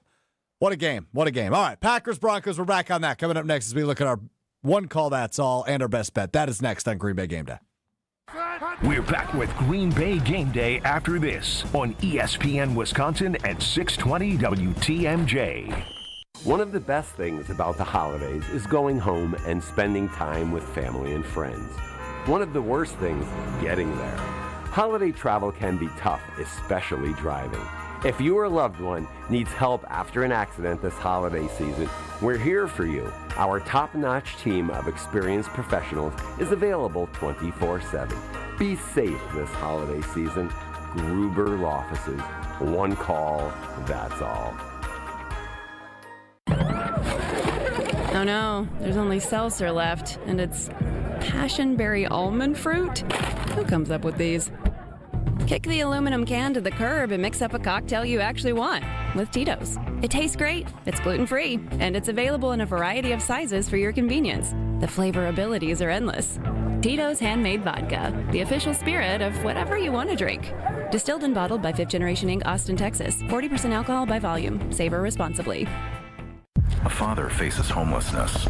A mother is hospitalized, and there's no one to watch their children. La Causa Crisis Nursery and Respite Center is the only free 24/7 crisis nursery in Milwaukee. It's a safe and nurturing place for children aged 0 to 12 to stay while their parents work to regain stability and strength. Your generosity keeps La Causa's doors open and provides meals, classroom resources, mental health support, and more. Every child deserves the chance to dream, grow, and thrive. Make a difference by donating today at lacausa.org.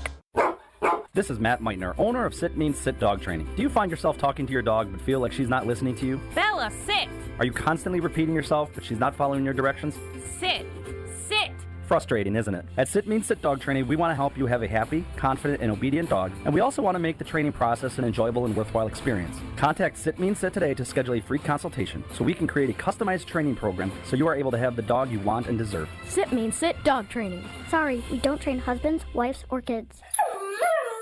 Homer here for Window Nation's end of the year sale. It's cold here in Milwaukee, and if you've been thinking about new windows, it's good you waited, because during Window Nation's end of the year sale, get 50% off, plus you could get 0% interest for 5 years. On windows that stop the cold wintry drafts, seal out moisture, and so energy efficient, you'll save money on your utility bills. Installed in 1 day. Lifetime warranty and an A+ rating from the Better Business Bureau. Sale ends soon. Don't miss out on big savings. WindowNation.com to get started.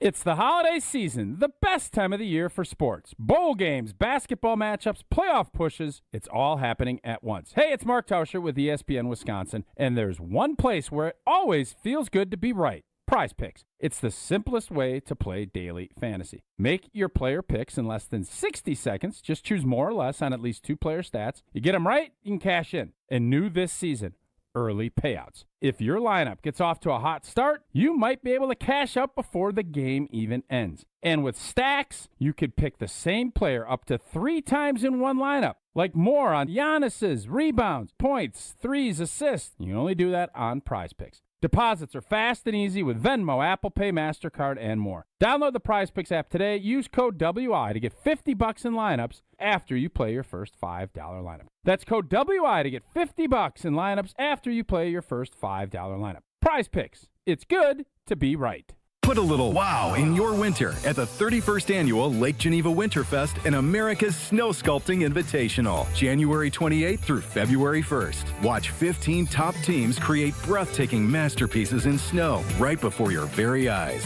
Enjoy bonfires on the beach, a kids' play area, live entertainment, and a sparkling downtown ice sculpture walk. Plan your Winterfest getaway at visitlakegeneva.com. Lake Geneva, where it's always been the place for winter magic.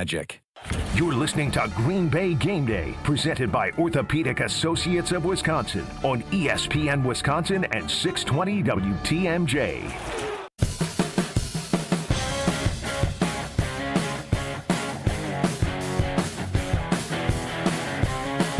All right, it is Green Bay Game Day, which is presented by the Orthopedic Associates of Wisconsin. There is a difference with you until 3 o'clock this afternoon. Alex Strove, John Anderson, Brian Balaga, Gabe Neitzel. Will Summers is running the show for us as always. How about a 2.5-hour NFL game as the Eagles, maybe not imploding as much as we thought. 31-0, the Eagles beat the Raiders today at home. Just because you beat the Raiders doesn't mean you're not imploding. Yeah, sure, but it's a shutout win. So good effort by their defense, who has been pretty good this year. Also, very fast game because every other game. The Packers to 7, I recall. That is true. That is true. I recall that as well. I was at that game. It was not a fun one. Not a lot of offense.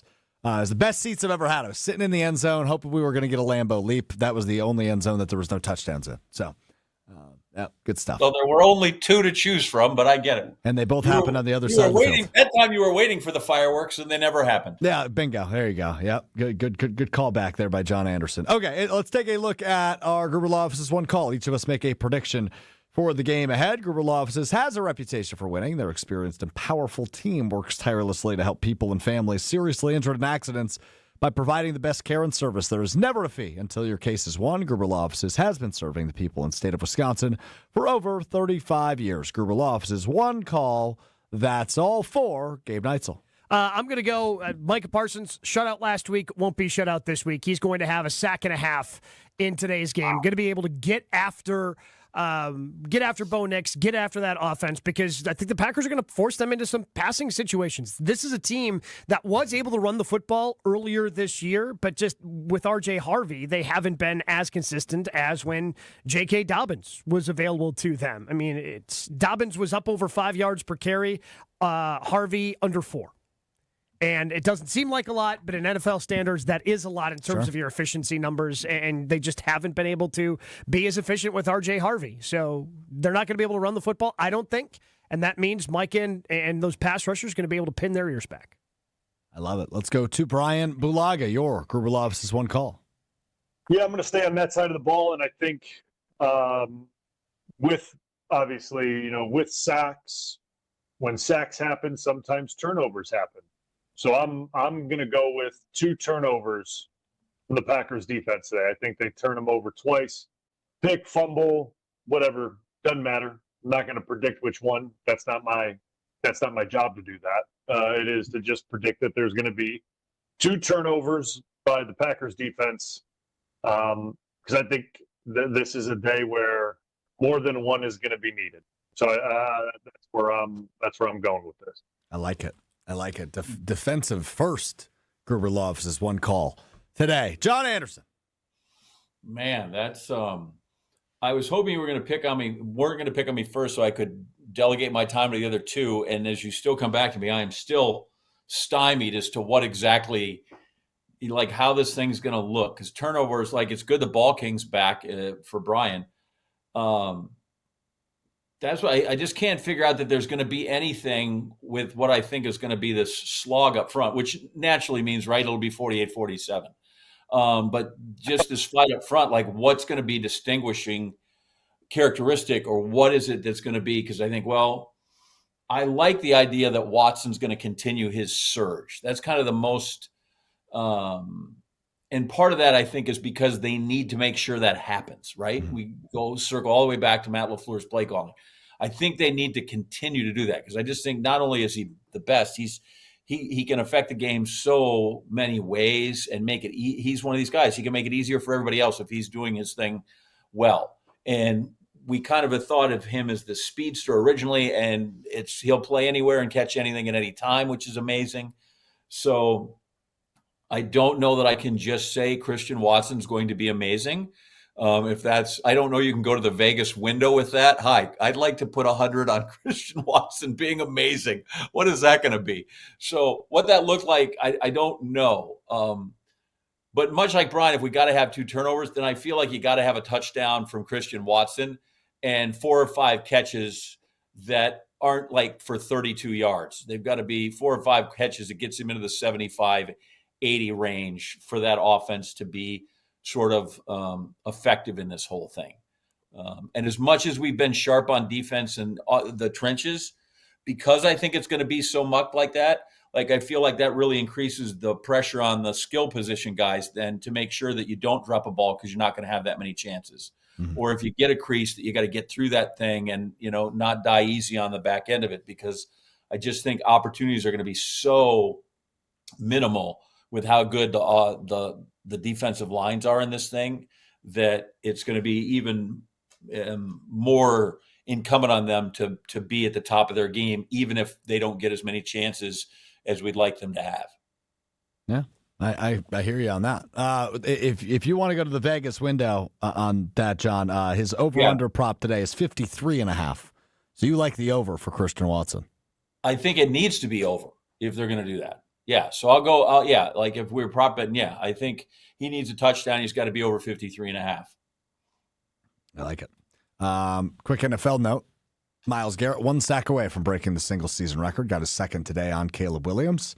You think Mark Gastineau will have anything to say about this record, Gabe Neitzel?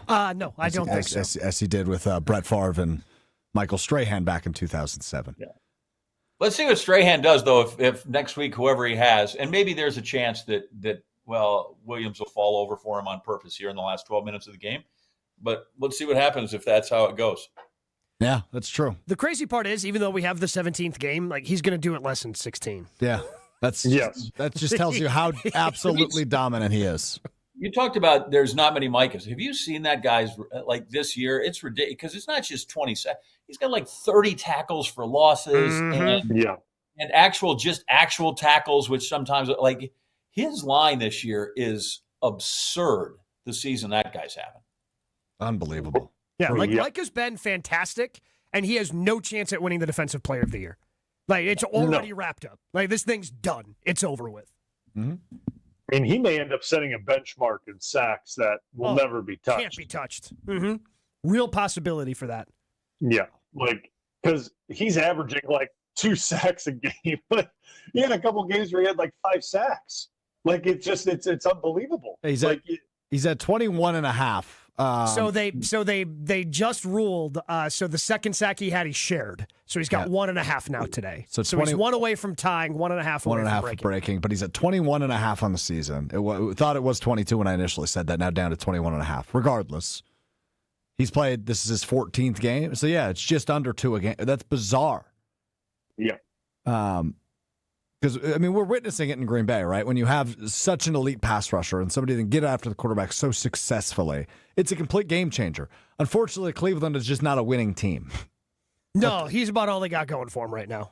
That's it. And maybe somebody wants to go out and say Shador, but it doesn't look that way today.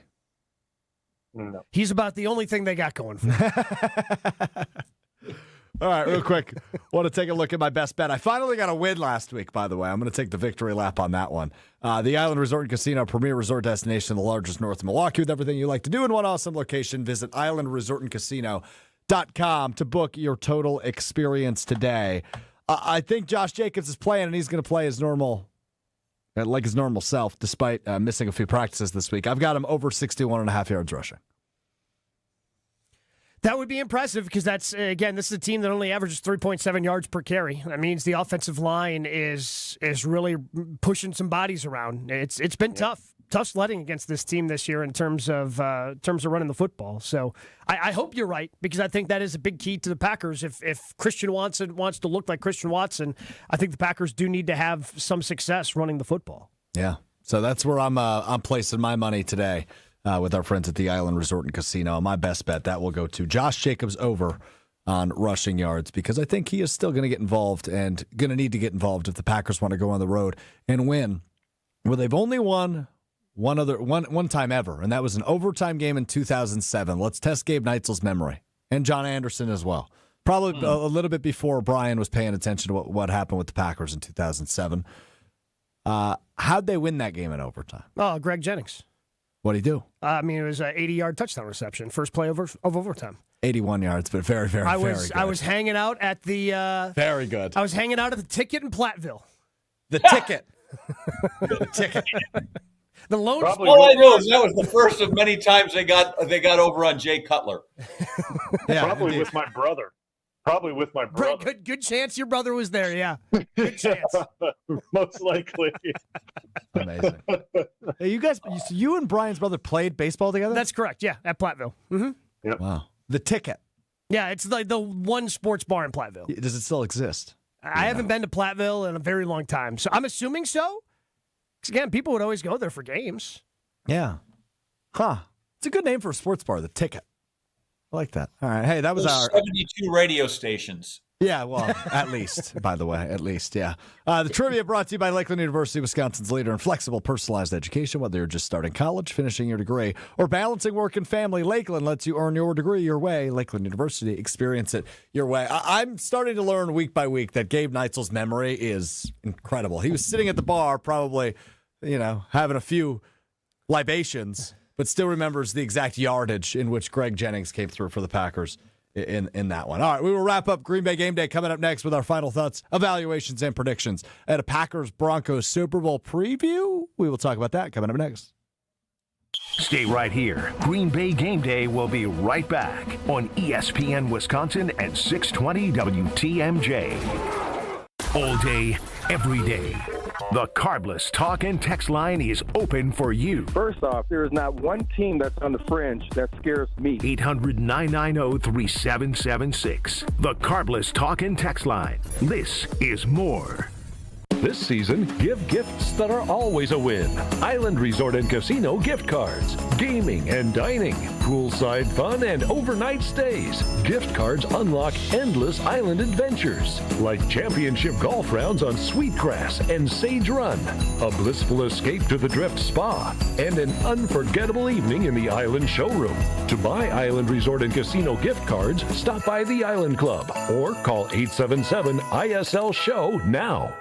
Retail stores may be easy to shop at, but nothing beats a gift that lasts. Give the gift of basketball with Precision Sports Services. Get 10% off any basketball hoop and installation package now through the end of the year. Premium products, professional in-house installation. Visit Precision Sports Services and make your holidays a slam dunk. Fisco is always there for your auto body care. When accidents happen, Fisco Auto Body on Forest Home in Franklin is there when you need them. Got a broken mirror? They'll take care of it. Dented bumper? Scratch paint? Fisco Auto Body will take care of it. If there's any damage you need fixed, Fisco has you covered. Their expert workmanship is guaranteed for the life of your vehicle. So stop in for all of your auto bumps and dings. Once again, you know the line. That's Fisco.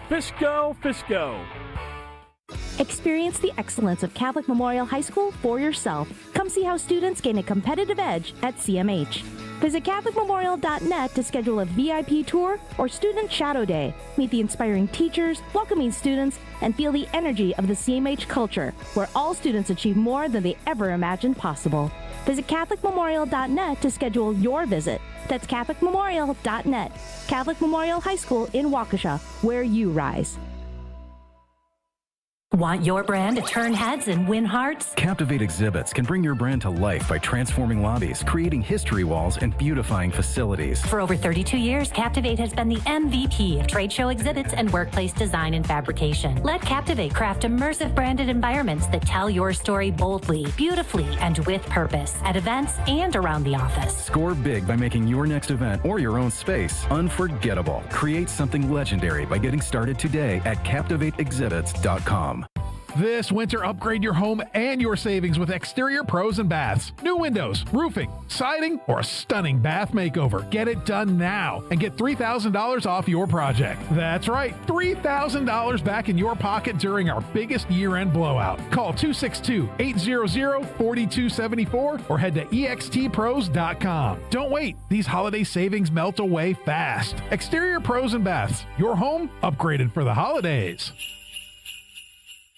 Christmas is a time of generosity. Kessler's wants to be generous, and we suspect that you want to be generous too. Let's team up. This year, we're going to make it possible for you to be more generous than ever. Number 1, Kessler's has a big selection of delightful diamond jewelry priced at $150 on up. Number 2, great gifts at affordable prices such as sterling silver earrings, pendants, and bracelets to fit every look and every personality. Number 3, With your purchase of more than $299, you'll get a bonus gift worth at least $90. You can choose from a lucky 4-leaf clover pendant or a 22-inch stainless steel curb chain, ion plated in yellow gold. And please, please don't get all cleaned up and dressed up. This is Kessler's, your home away from home. If you're wearing muddy boots and your pajama bottoms, that's totally fine. We've all done it. Come to Kessler's. For the location of the Kessler's nearest you and our holiday hours, visit KesslersDiamonds.com. You're listening to Green Bay Game Day, presented by Orthopedic Associates of Wisconsin on ESPN Wisconsin and 620 WTMJ.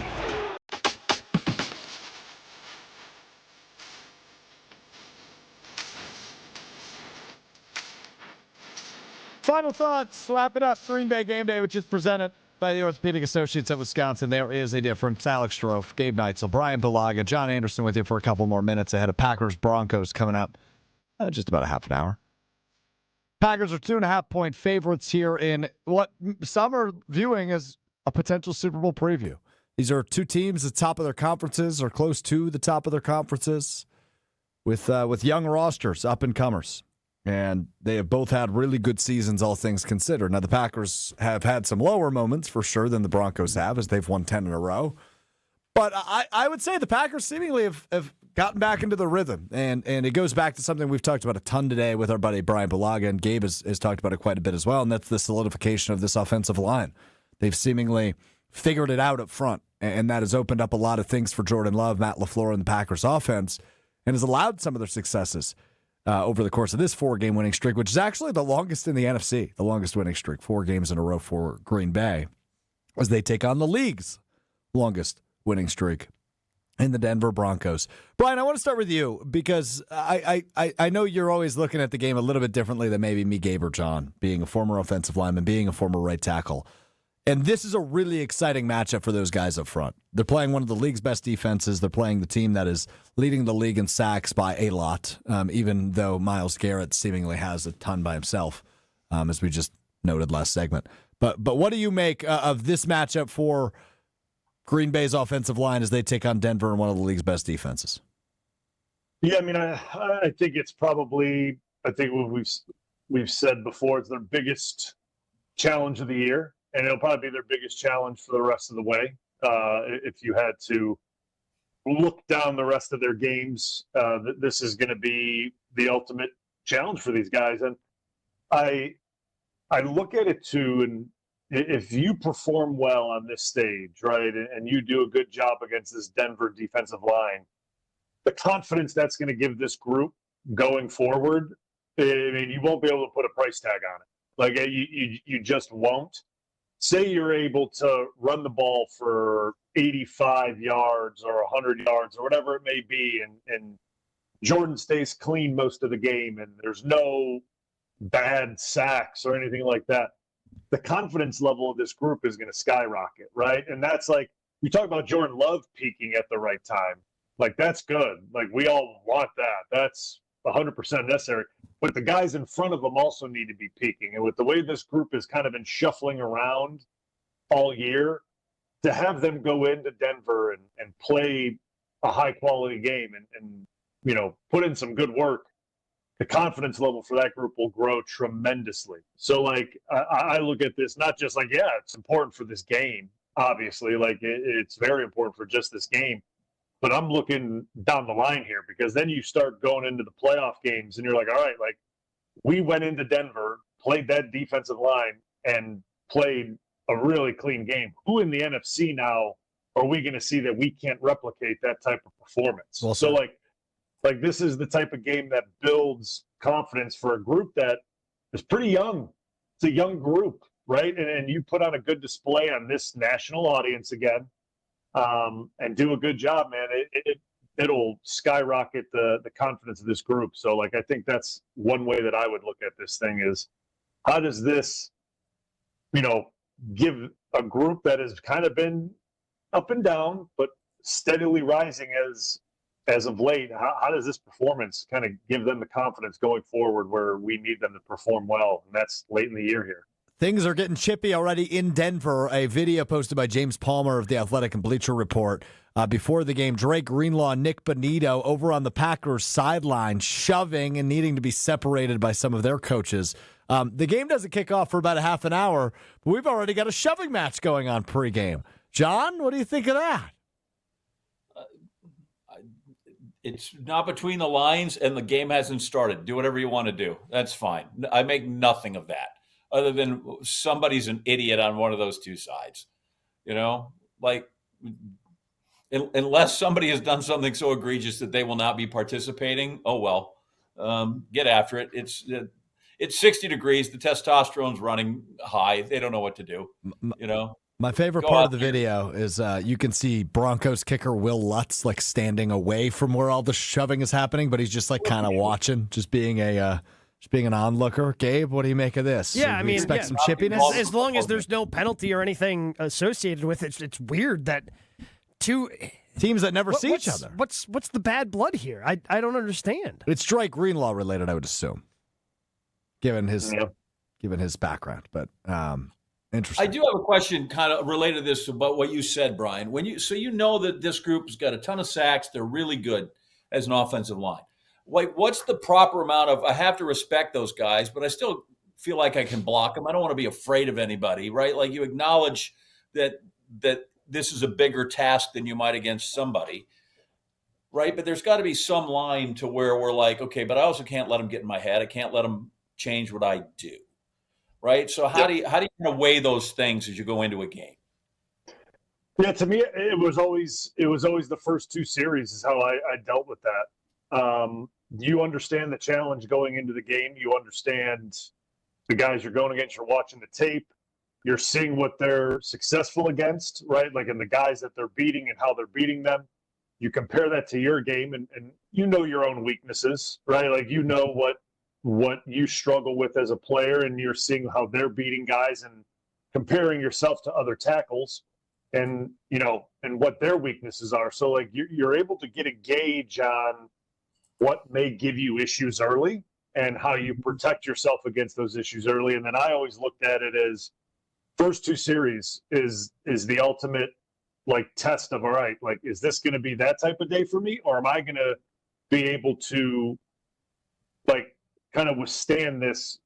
Obviously you're on the road too, so there's more to it with the noise and everything with that you got to really factor into it. But like, am I going to be able to withstand what this guy's going to throw at me, right? Like, because if the first two series go a certain type of way because it's a guessing game a little bit, like, right, as a tackle and you're going against a DN and he's obviously trying to set moves up and do things that he can counter late in the game and beat you. You're guessing a little bit. So if you early on in the game, as I always looked at it, I'm able to guess right early and I'm able to stop moves early and I'm having success early, it puts some doubt in the mind of the pass rusher that like, all right, he's done his homework, right? And then you start to notice patterns changing and they start going to what you've seen on tape works for them all the time. And that's what you want because you've studied what works for them on tape all the time, right? Like you stop the unpredictable early, you take chances, you gamble a little bit, then they're going to go to their go-tos. And their go-tos because if you haven't been watching their go-tos, then you're not behaving as you should as an offensive tackle going against high-level pass rushers. Like that's just not what you're not doing your job properly. So it was always the first two series. Like if you perform well against those guys in the first couple rounds, right? First third down, first, actual pass rush rep, that kind of sets the stage for what's going to happen throughout the game. But if they get you early and then you're second guessing hey man, like I thought I would be able to handle this or that, and he got me on this already, then they're making you second guess what you have going on. And that turns into a little bit of a chess match when as a tackle, you kind of want to play checkers. You don't want to play chess. You want to play checkers. You want to dumb this thing down and just absolutely just get after them. Like that's what you want to do. You want to make this a one-way road for them. And that's kind of the way I approach games against, anyone can beat anyone, right? Like let me say that to begin with. Any guy can beat any guy. That's how this works. But against the highest of level guys, you want to put that out there early that like, hey, like I think I've got you figured out, or I think I've done my work on you, that now I'm going to make you just go to what your best stuff is. And I'm prepared for that. Like I've gamed that. And I'm going to actually dictate this thing a little bit, that I'm going to make you rush a certain way because I've stopped certain things early. I'm going to make you do something else that I want you to do. And that's kind of the way I approached games early. And then, there's sometimes you go through games, man, they're going to get you though. Like that's they're going to get you. It's just a matter of being able to like short-term memory that and erase that. Because if you start guessing that on them all the time, then it's it turns into a mess. All right, final thoughts and game predictions. We start with you, Gabe Neitzel. Okay, I thought a sneeze was coming there. He's a pro. Hate able to hold it back. Yeah, again, to me, it comes down to the fronts, right? If the Packers front is able to be disruptive and slow down R.J. Harvey, get after Bo Nix, it's going to be a long day. They just don't have enough difference makers on that side of the ball for the Broncos. And on the other side, it starts up because this team is just so good at bringing so many different players. I think I mentioned it earlier, 16 players have at least a half sack. It's 14 players have a full sack. They've got a defensive back that is 4. So it's not even just the front 4 that can get pressure. They'll confuse and disguise some things as you go along. But if the front can keep Jordan Love protected, if they can open up just enough creases for Josh Jacobs, I mean, the last time they lost, it's because they gave up a ton of yards on the ground to the Indianapolis Colts, to JT. He went off in that game, 25 carries, over 120 yards in that contest. Not to say that that's what the Packers need and give the ball to Josh Jacobs 25 times, but if he has a similar stat line to what he did last week, 20 carries, 86 yards, that's going to open up everything else the Packers want to do on offense. And it starts with the 5 guys up front. Let's go to Brian Balaga. Final thoughts and game prediction. Yeah, I'm with Gabe. I think this begins and ends up front, and it's one of those unique games that you don't always think of it that way. Everyone says, "Oh yeah, it all starts up front." Yeah, but I mean, if the guys do against some opponents a half decent job, the quarterback is good enough, and the receivers are good enough to get open fast enough, and things happen. Well, this game isn't that way because Denver's that good on the back end, right? And I think for us defensively, we're that good. So, like, this truly is a trench game, and it's going to be decided with who's front 5 and who's front 4 does a better job. Like, that to me is truly how this is going to go. And I think offensively we have more, and I think we'll be able to withstand what they have long enough to get some offense going, and I think our defense will be able to put their fire out and kind of tame what they have going on. So I like Green Bay in this, and I don't think it's going to be like a high-scoring game, even though John probably predicted it right. It's probably going to be like 48 to something. It's going to be something stupid. And I'm going to be way off. But, like, I'm going to go Green Bay 20-23. Like, I think it's going to be something low like that. And, but very entertaining, I think, is what it will be. I feel super similarly to Brian. I think it's like 21-17, 20-17, 23, somewhere in that low-scoring ballpark.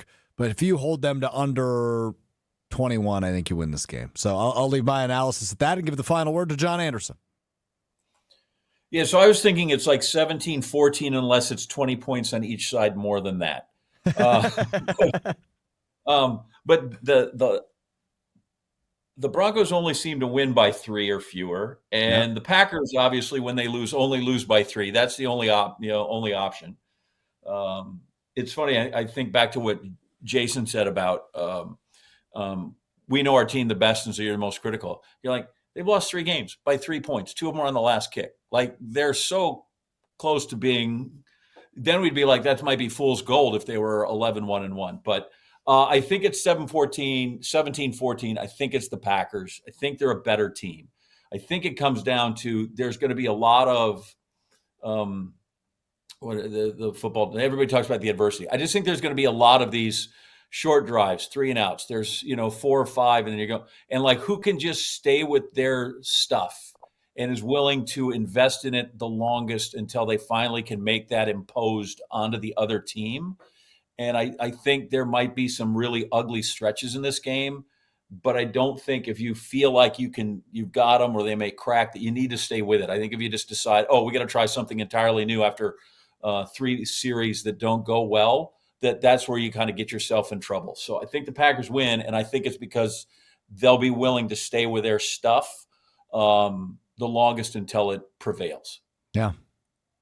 Yeah, I tend to agree. But we will see this one play out. And Homer, Tausch, Jason Wilde, Gary Ellerson will all have you on post-game, Green Bay game night, immediately following the final whistle.